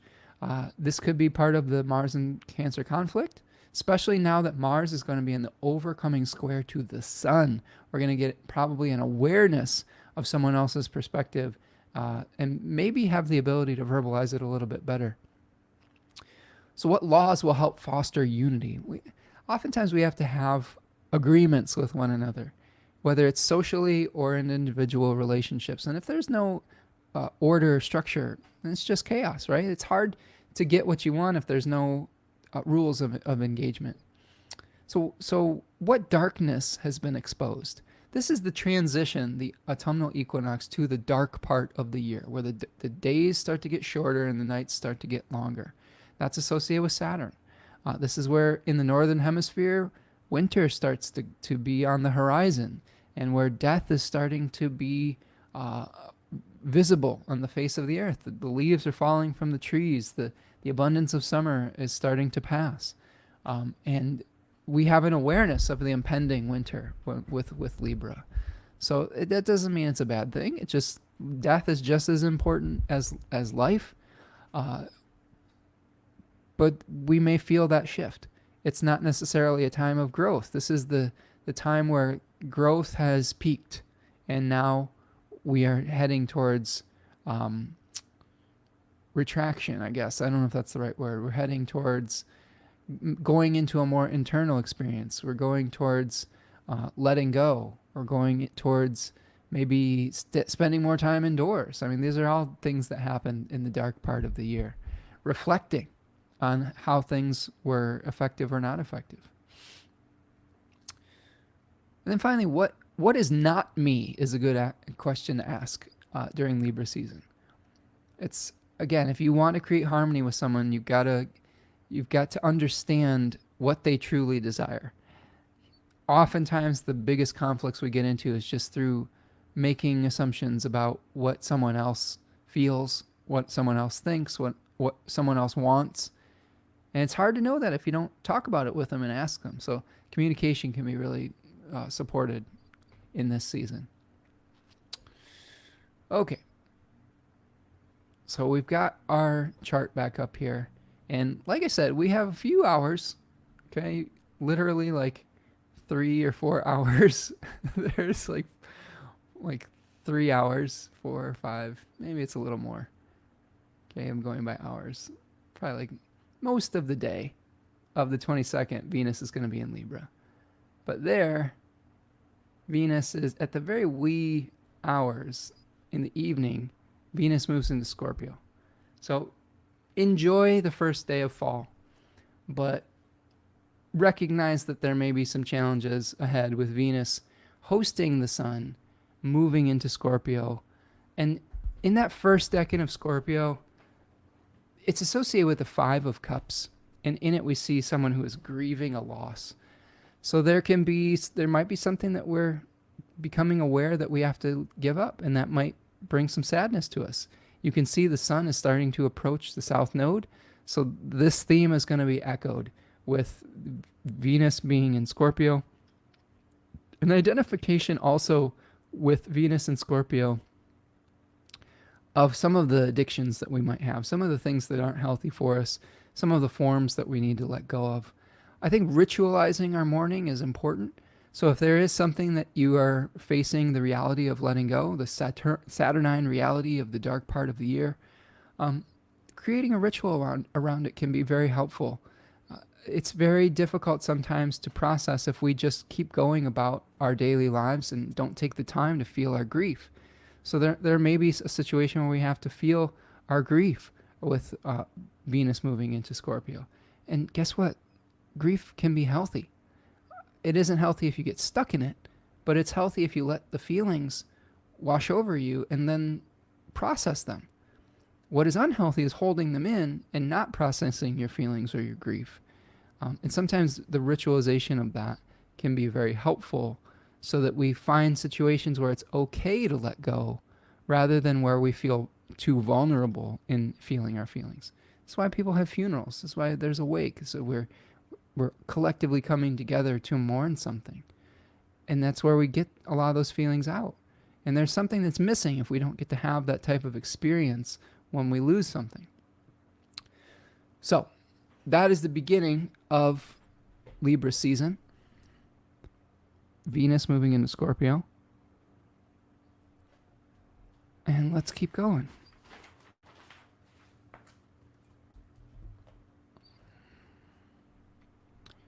So one thing I didn't mention before Venus moved into Scorpio, sorry for the back and forth with this, sometimes that's how it goes, is before we get into Venus in Scorpio, it's going to make a square to Pluto. And this may give us some insight into the type of experience that we're mourning. Venus-Pluto squares can be challenging for power struggles, especially within relationships.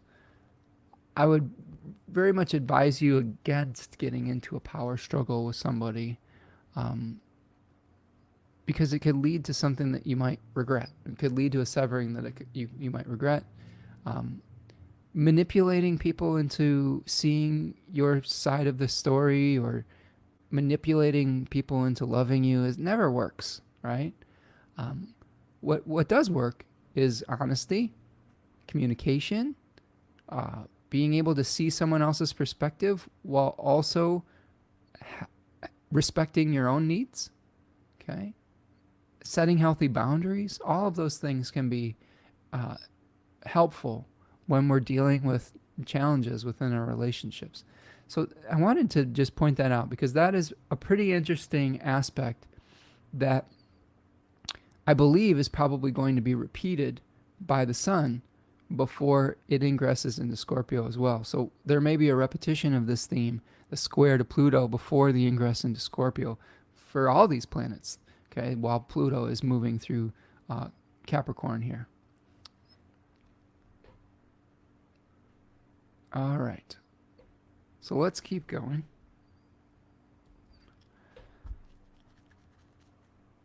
So on the 24th, let's keep looking here. Let's go back to noon-ish. So when we get to the 24th of September, we have our last quarter moon. So here is the aforementioned 2-degree Cancer moon squaring the sun at 2 degrees of Libra. Whoops. There we go. And the sun is starting to apply to the south node, and the moon is starting to apply to Mars in Cancer. So keep that in mind. And the other thing that is happening on this day is that Mercury is going to be making a trine to Uranus. So this could potentially represent a breakthrough in our communications, especially when it comes to feelings of injustice and conflict. So you can see here, last quarter moons help us to let go of some things from the previous lunar cycle. So this is sort of the existential crisis where we are moving away from the energy of the new moon, right? In this case, the new moon in Virgo too. So we're resolving some of these issues and saying, okay, where do we need to let go so that we can start a new cycle? And we'll have a new moon in Libra, and we'll have an eclipse. We'll have a solar eclipse new moon in Libra at the very beginning of October. So this last quarter moon is probably some really necessary conversations where we're probably talking about our own emotional needs, the way that we want to be nurtured, and maybe even letting go of some expectations about how we nurture or want to be nurtured. And that can really lead to some breakthroughs in our relationships. That can lead to releasing some of those negative feelings of injustice, because oftentimes we get upset when someone isn't giving us what we desire. But keep in mind, we don't always get what we want. Like if we're in a relationship, and this was an interesting dynamic that had come up in a situation I was witnessing recently. It's just the different expectations in a relationship, and maybe one of the parties expecting a romantic relationship and the other one expecting friendship, and the crossing of the wires that happens in that circumstance. And just as it's not okay to assume that someone owes you a romantic relationship, it's equally important to understand that no one owes you a friendship relationship if they're expecting a romantic one. Do you see what I'm saying? Because like it's easy to get stuck in the what we desire if the other person isn't giving that to us. And it's not necessarily that either one of those people were wrong. It's just that there was different desires by both parties. So it's important for us to release our expectations of others, especially if what we want is different than what someone else wants. And that can really lead to a breakthrough. When we communicate that and we understand that, we respect that if we're not getting what we want in the relationship, that we can respect that the other person might not be getting what they want either. So we can meet halfway in that oftentimes, but we can't force it. And especially with the moon coming together with Mars, having the challenge of assumptions is what comes in, I think, with this. But again, I do think that this is a really important turning point, especially for communication and maybe having a breakthrough communication-wise that can lead to that really powerful new start at the solar eclipse in Libra at the beginning of October. But just don't hang on to those grievances. I think that's the thing. You know, it's easy. I think it's a lot easier if we just accept people where they're at, even if we're not getting what we want. That just allows us to move on, right? And it can lead to better circumstances with future relationships.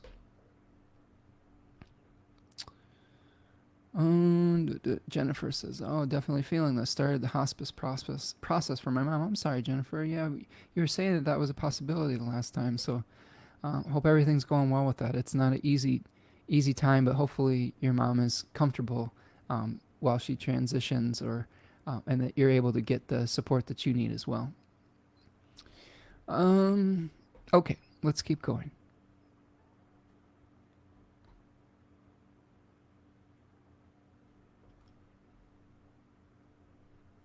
So here we get the 25th.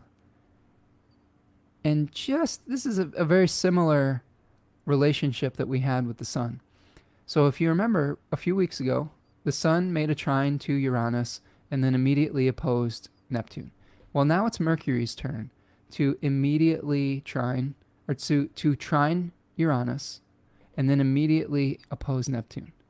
So yes, we may have some breakthroughs, but we have to be realistic about those breakthroughs. We may have too many expectations for what that conversation can lead to. And I say that because this is not the end of the Mars in Cancer challenge. And even when Mars moves into Leo, you're going to get a retrograde back into Cancer. So we're going to be revisiting some of these things. So if you put healthy limitations on your expectations now about what is possible, I think it will put you in a better stead moving forward when you have the Mars retrograde. Less thorny issues to unravel. Okay. So, we have talked about Venus ingressing into Scorpio.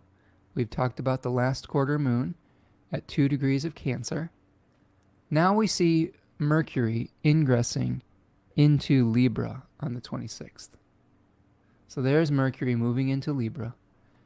And it too does that dance with Pluto, where it trines Pluto after the opposition to Neptune. This is kind of this weird just this really interesting arrangement with Pluto, Neptune, and Uranus all being at the final degrees of their sign. So this is really interesting for the collective.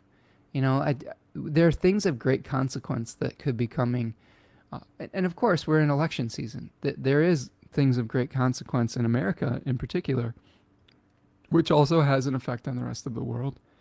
So these things could be played out in our public forums as well as we get closer and closer to a very consequential election. Every election has become consequential now in America for the potential of it being our last. So there are some of those things, some of those challenges that we're working through right now.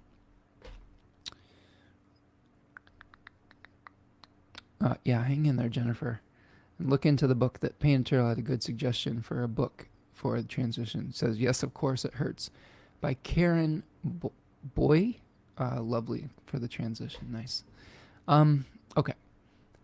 So with Mercury moving into Libra, we may be less focused on our physical process and more interested in communicating and negotiating. I think Mercury in Libra is a great position for negotiations, for saying, well, I can't always have what I want, but I'm going to have to, if you give up a little bit of what you want, and then I'll meet you halfway. This is a great position for that. So here you see on the 26th, Mercury moving into Libra. The only challenge I see with Mercury in Libra at this point, the same challenge I see with the Sun, is that now Mercury, instead of being in its exaltation, in its own domicile, in its own face, is going to be hosted by an exiled Venus. So we might want to start those negotiations, but we may be caught up in our grief. We may be caught up in what we've lost.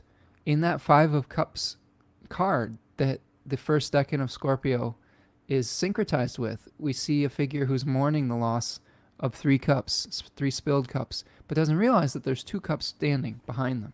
So I think this is a really important realization and theme for the time that Mercury and the Sun move into Libra, is that even though we may be mourning something that we're losing, we always have the opportunity to appreciate that which remains.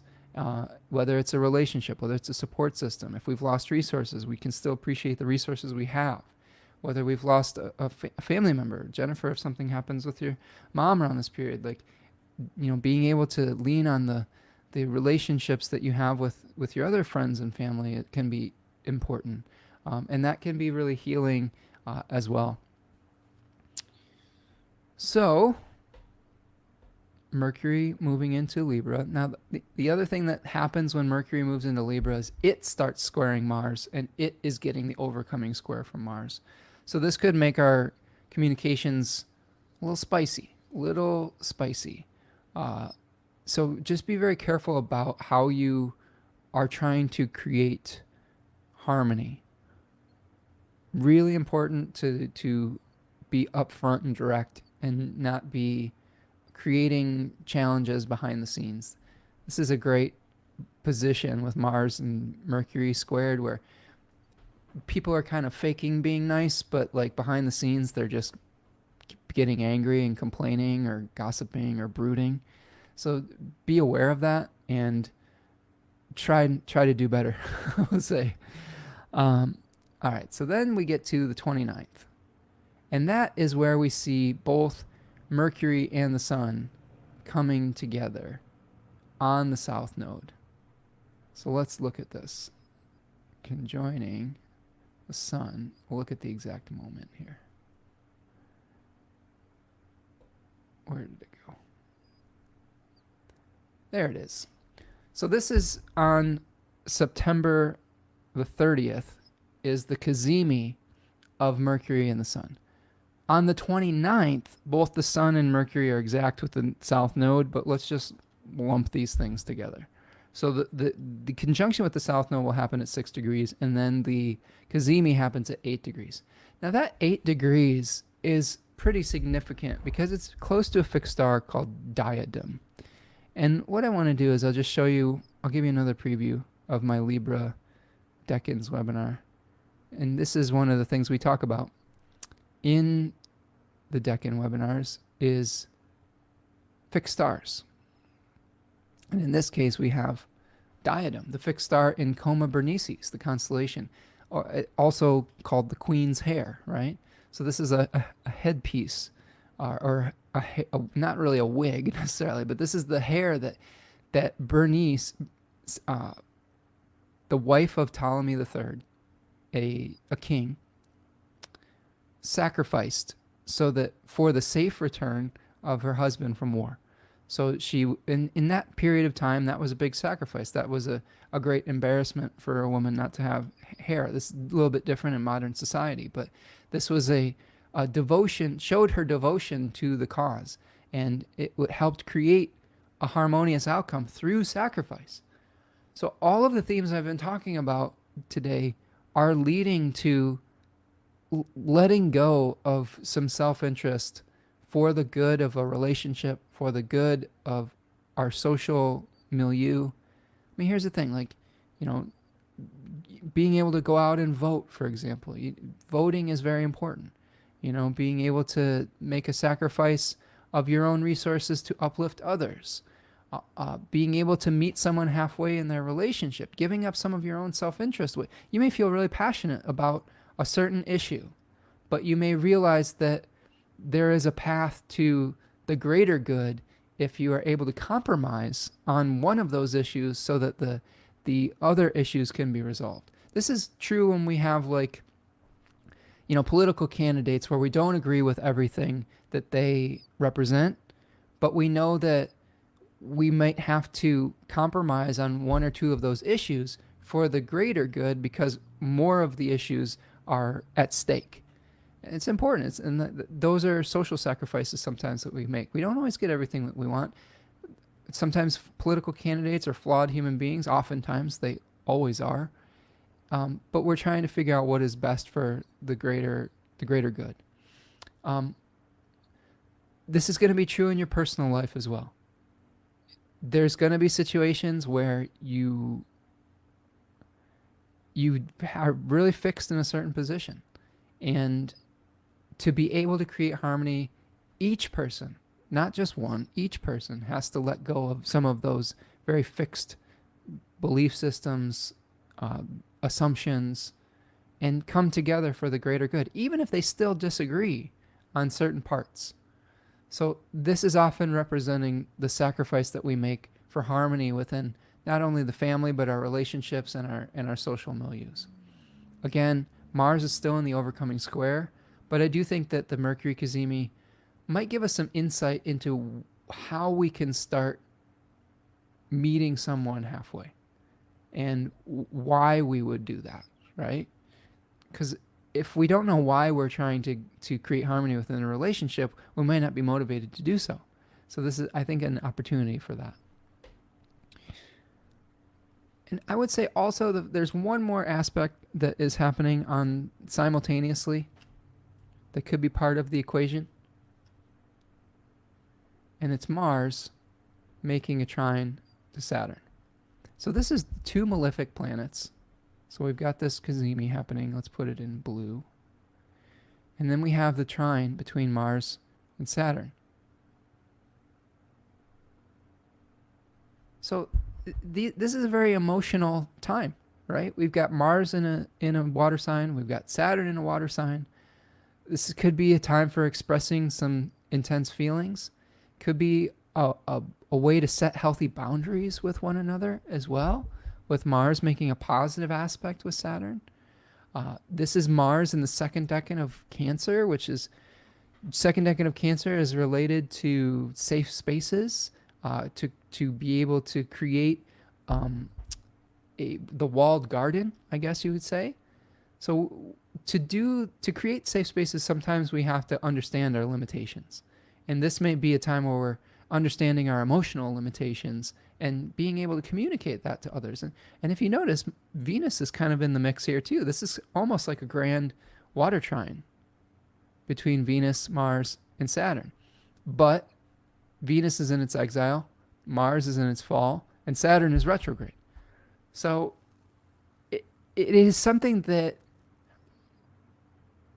I don't think it's going to be the perfect solution, is what I will say.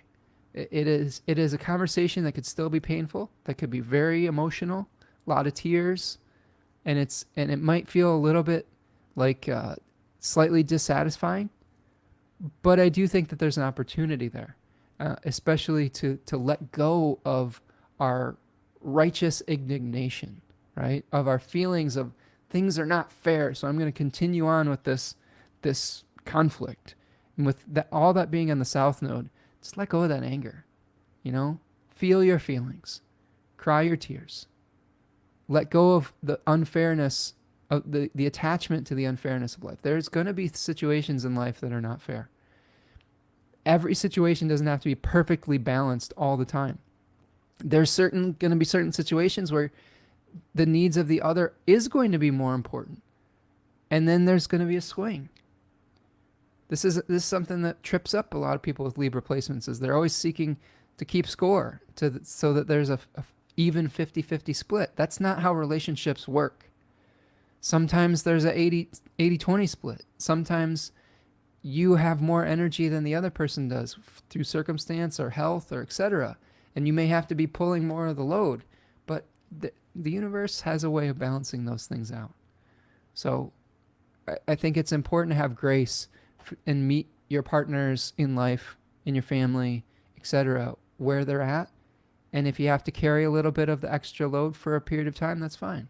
If you need help and you need someone else to carry more of that burden, have the humility to ask for it.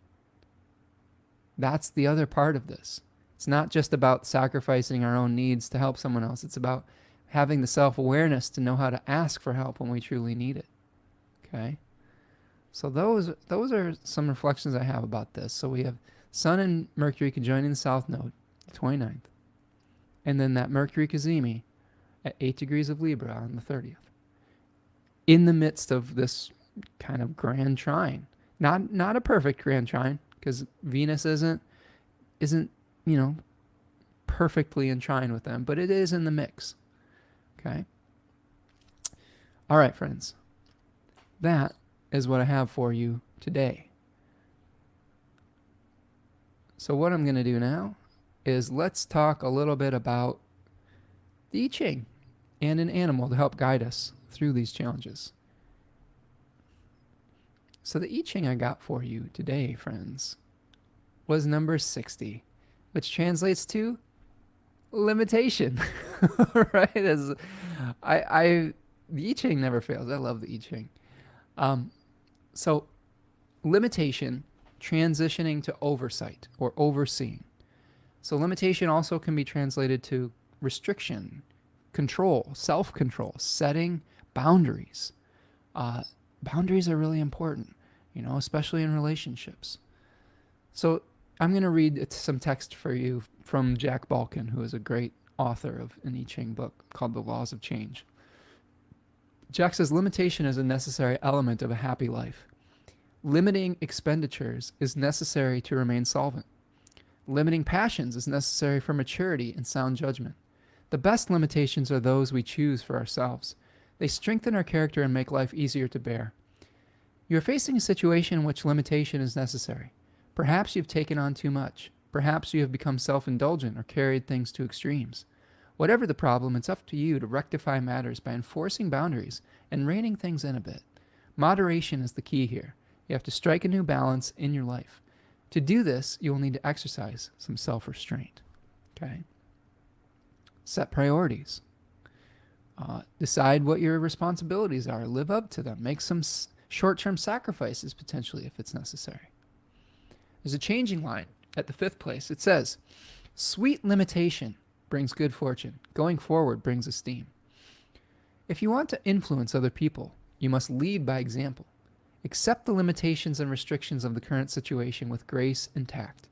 Do the best you can with the resources that you have. By exercising self-restraint, you will demonstrate that your motives are beneficent and that you will be worthy of trust and emulation. Okay? So this is kind of like if you want other people to follow the rules, you have to model that behavior. If you want people to respect your boundaries, you need to respect theirs. These are the types of things that we can work through with this changing line. And this is changing to the hexagram number 19, which translates to overseeing, approach, oversight, cooperation. And then Jack goes on to say, Lin is a symbol of springtime. That's the name of the hexagram in Chinese. More generally, it symbolizes a happy, joyous times of natural progress and advancement, like the first stirrings of spring. The low advance upward to the high, who happily accept them. Matters move forward naturally. Relationships thrive. Success blossoms like the flowers of spring. However, just like the growth of spring during springtime, everything must take its natural course. Don't hurry things. Let matters develop in a normal and healthy fashion. Full growth is not achieved in the spring, but in the summertime. Thus, you should not become impatient. Success will eventually come if you lay a strong foundation now and if you nurture things appropriately. And he goes on to say that spring doesn't always last forever. The good times will eventually evaporate, so it's important to make the most of them while they last, right? It's interesting to me that kind of paradox, that we're entering into the fall, but we have a hexagram that talks about that limiting and coming into healthy limitations can actually lead to a flowering of growth. And maybe it is not necessarily physical growth, but a spiritual one.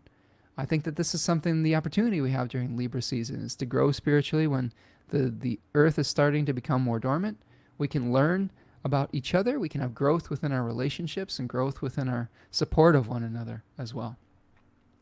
And that leads us to our animal, which is the whale. So the whale has made a new appearance here. And the whale is an animal that, first of all, they live in pods. They're very social animals. They have all sorts of different communications and sounds that they make to one another. So communication is a theme associated with whale.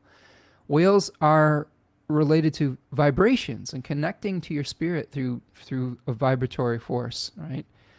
They are very ancient creatures. They represent longevity. They represent grace while changing and inspiration that comes from diving into the depths. They live in deep waters. And this is something where we may have to go through some of the sticky situations in life. We may have to get to an emotional space with each other to really get to the heart and the core of not only our challenges, but of our gifts. This animal encourages us to resolve conflicts quickly, to not drag them out. We need each other. Whales need each other to survive. And this is a great opportunity to take inspiration from your feelings, to get to a place of depth, to sing your own song. Each whale has a very unique song. So knowing yourself, tapping into the wisdom that you carry within you can be very important. And when you're having a communication with someone, knowing yourself really well is important, because then you'll be able to communicate what it is that you need, as well as you'll be able to ask the right questions to figure out what someone else needs as well to feel supported. So that's what I've got for you today, my friends. I think it is definitely a perfect animal. Jennifer, I agree. So this is your astrology for September. Do me a huge favor, friends.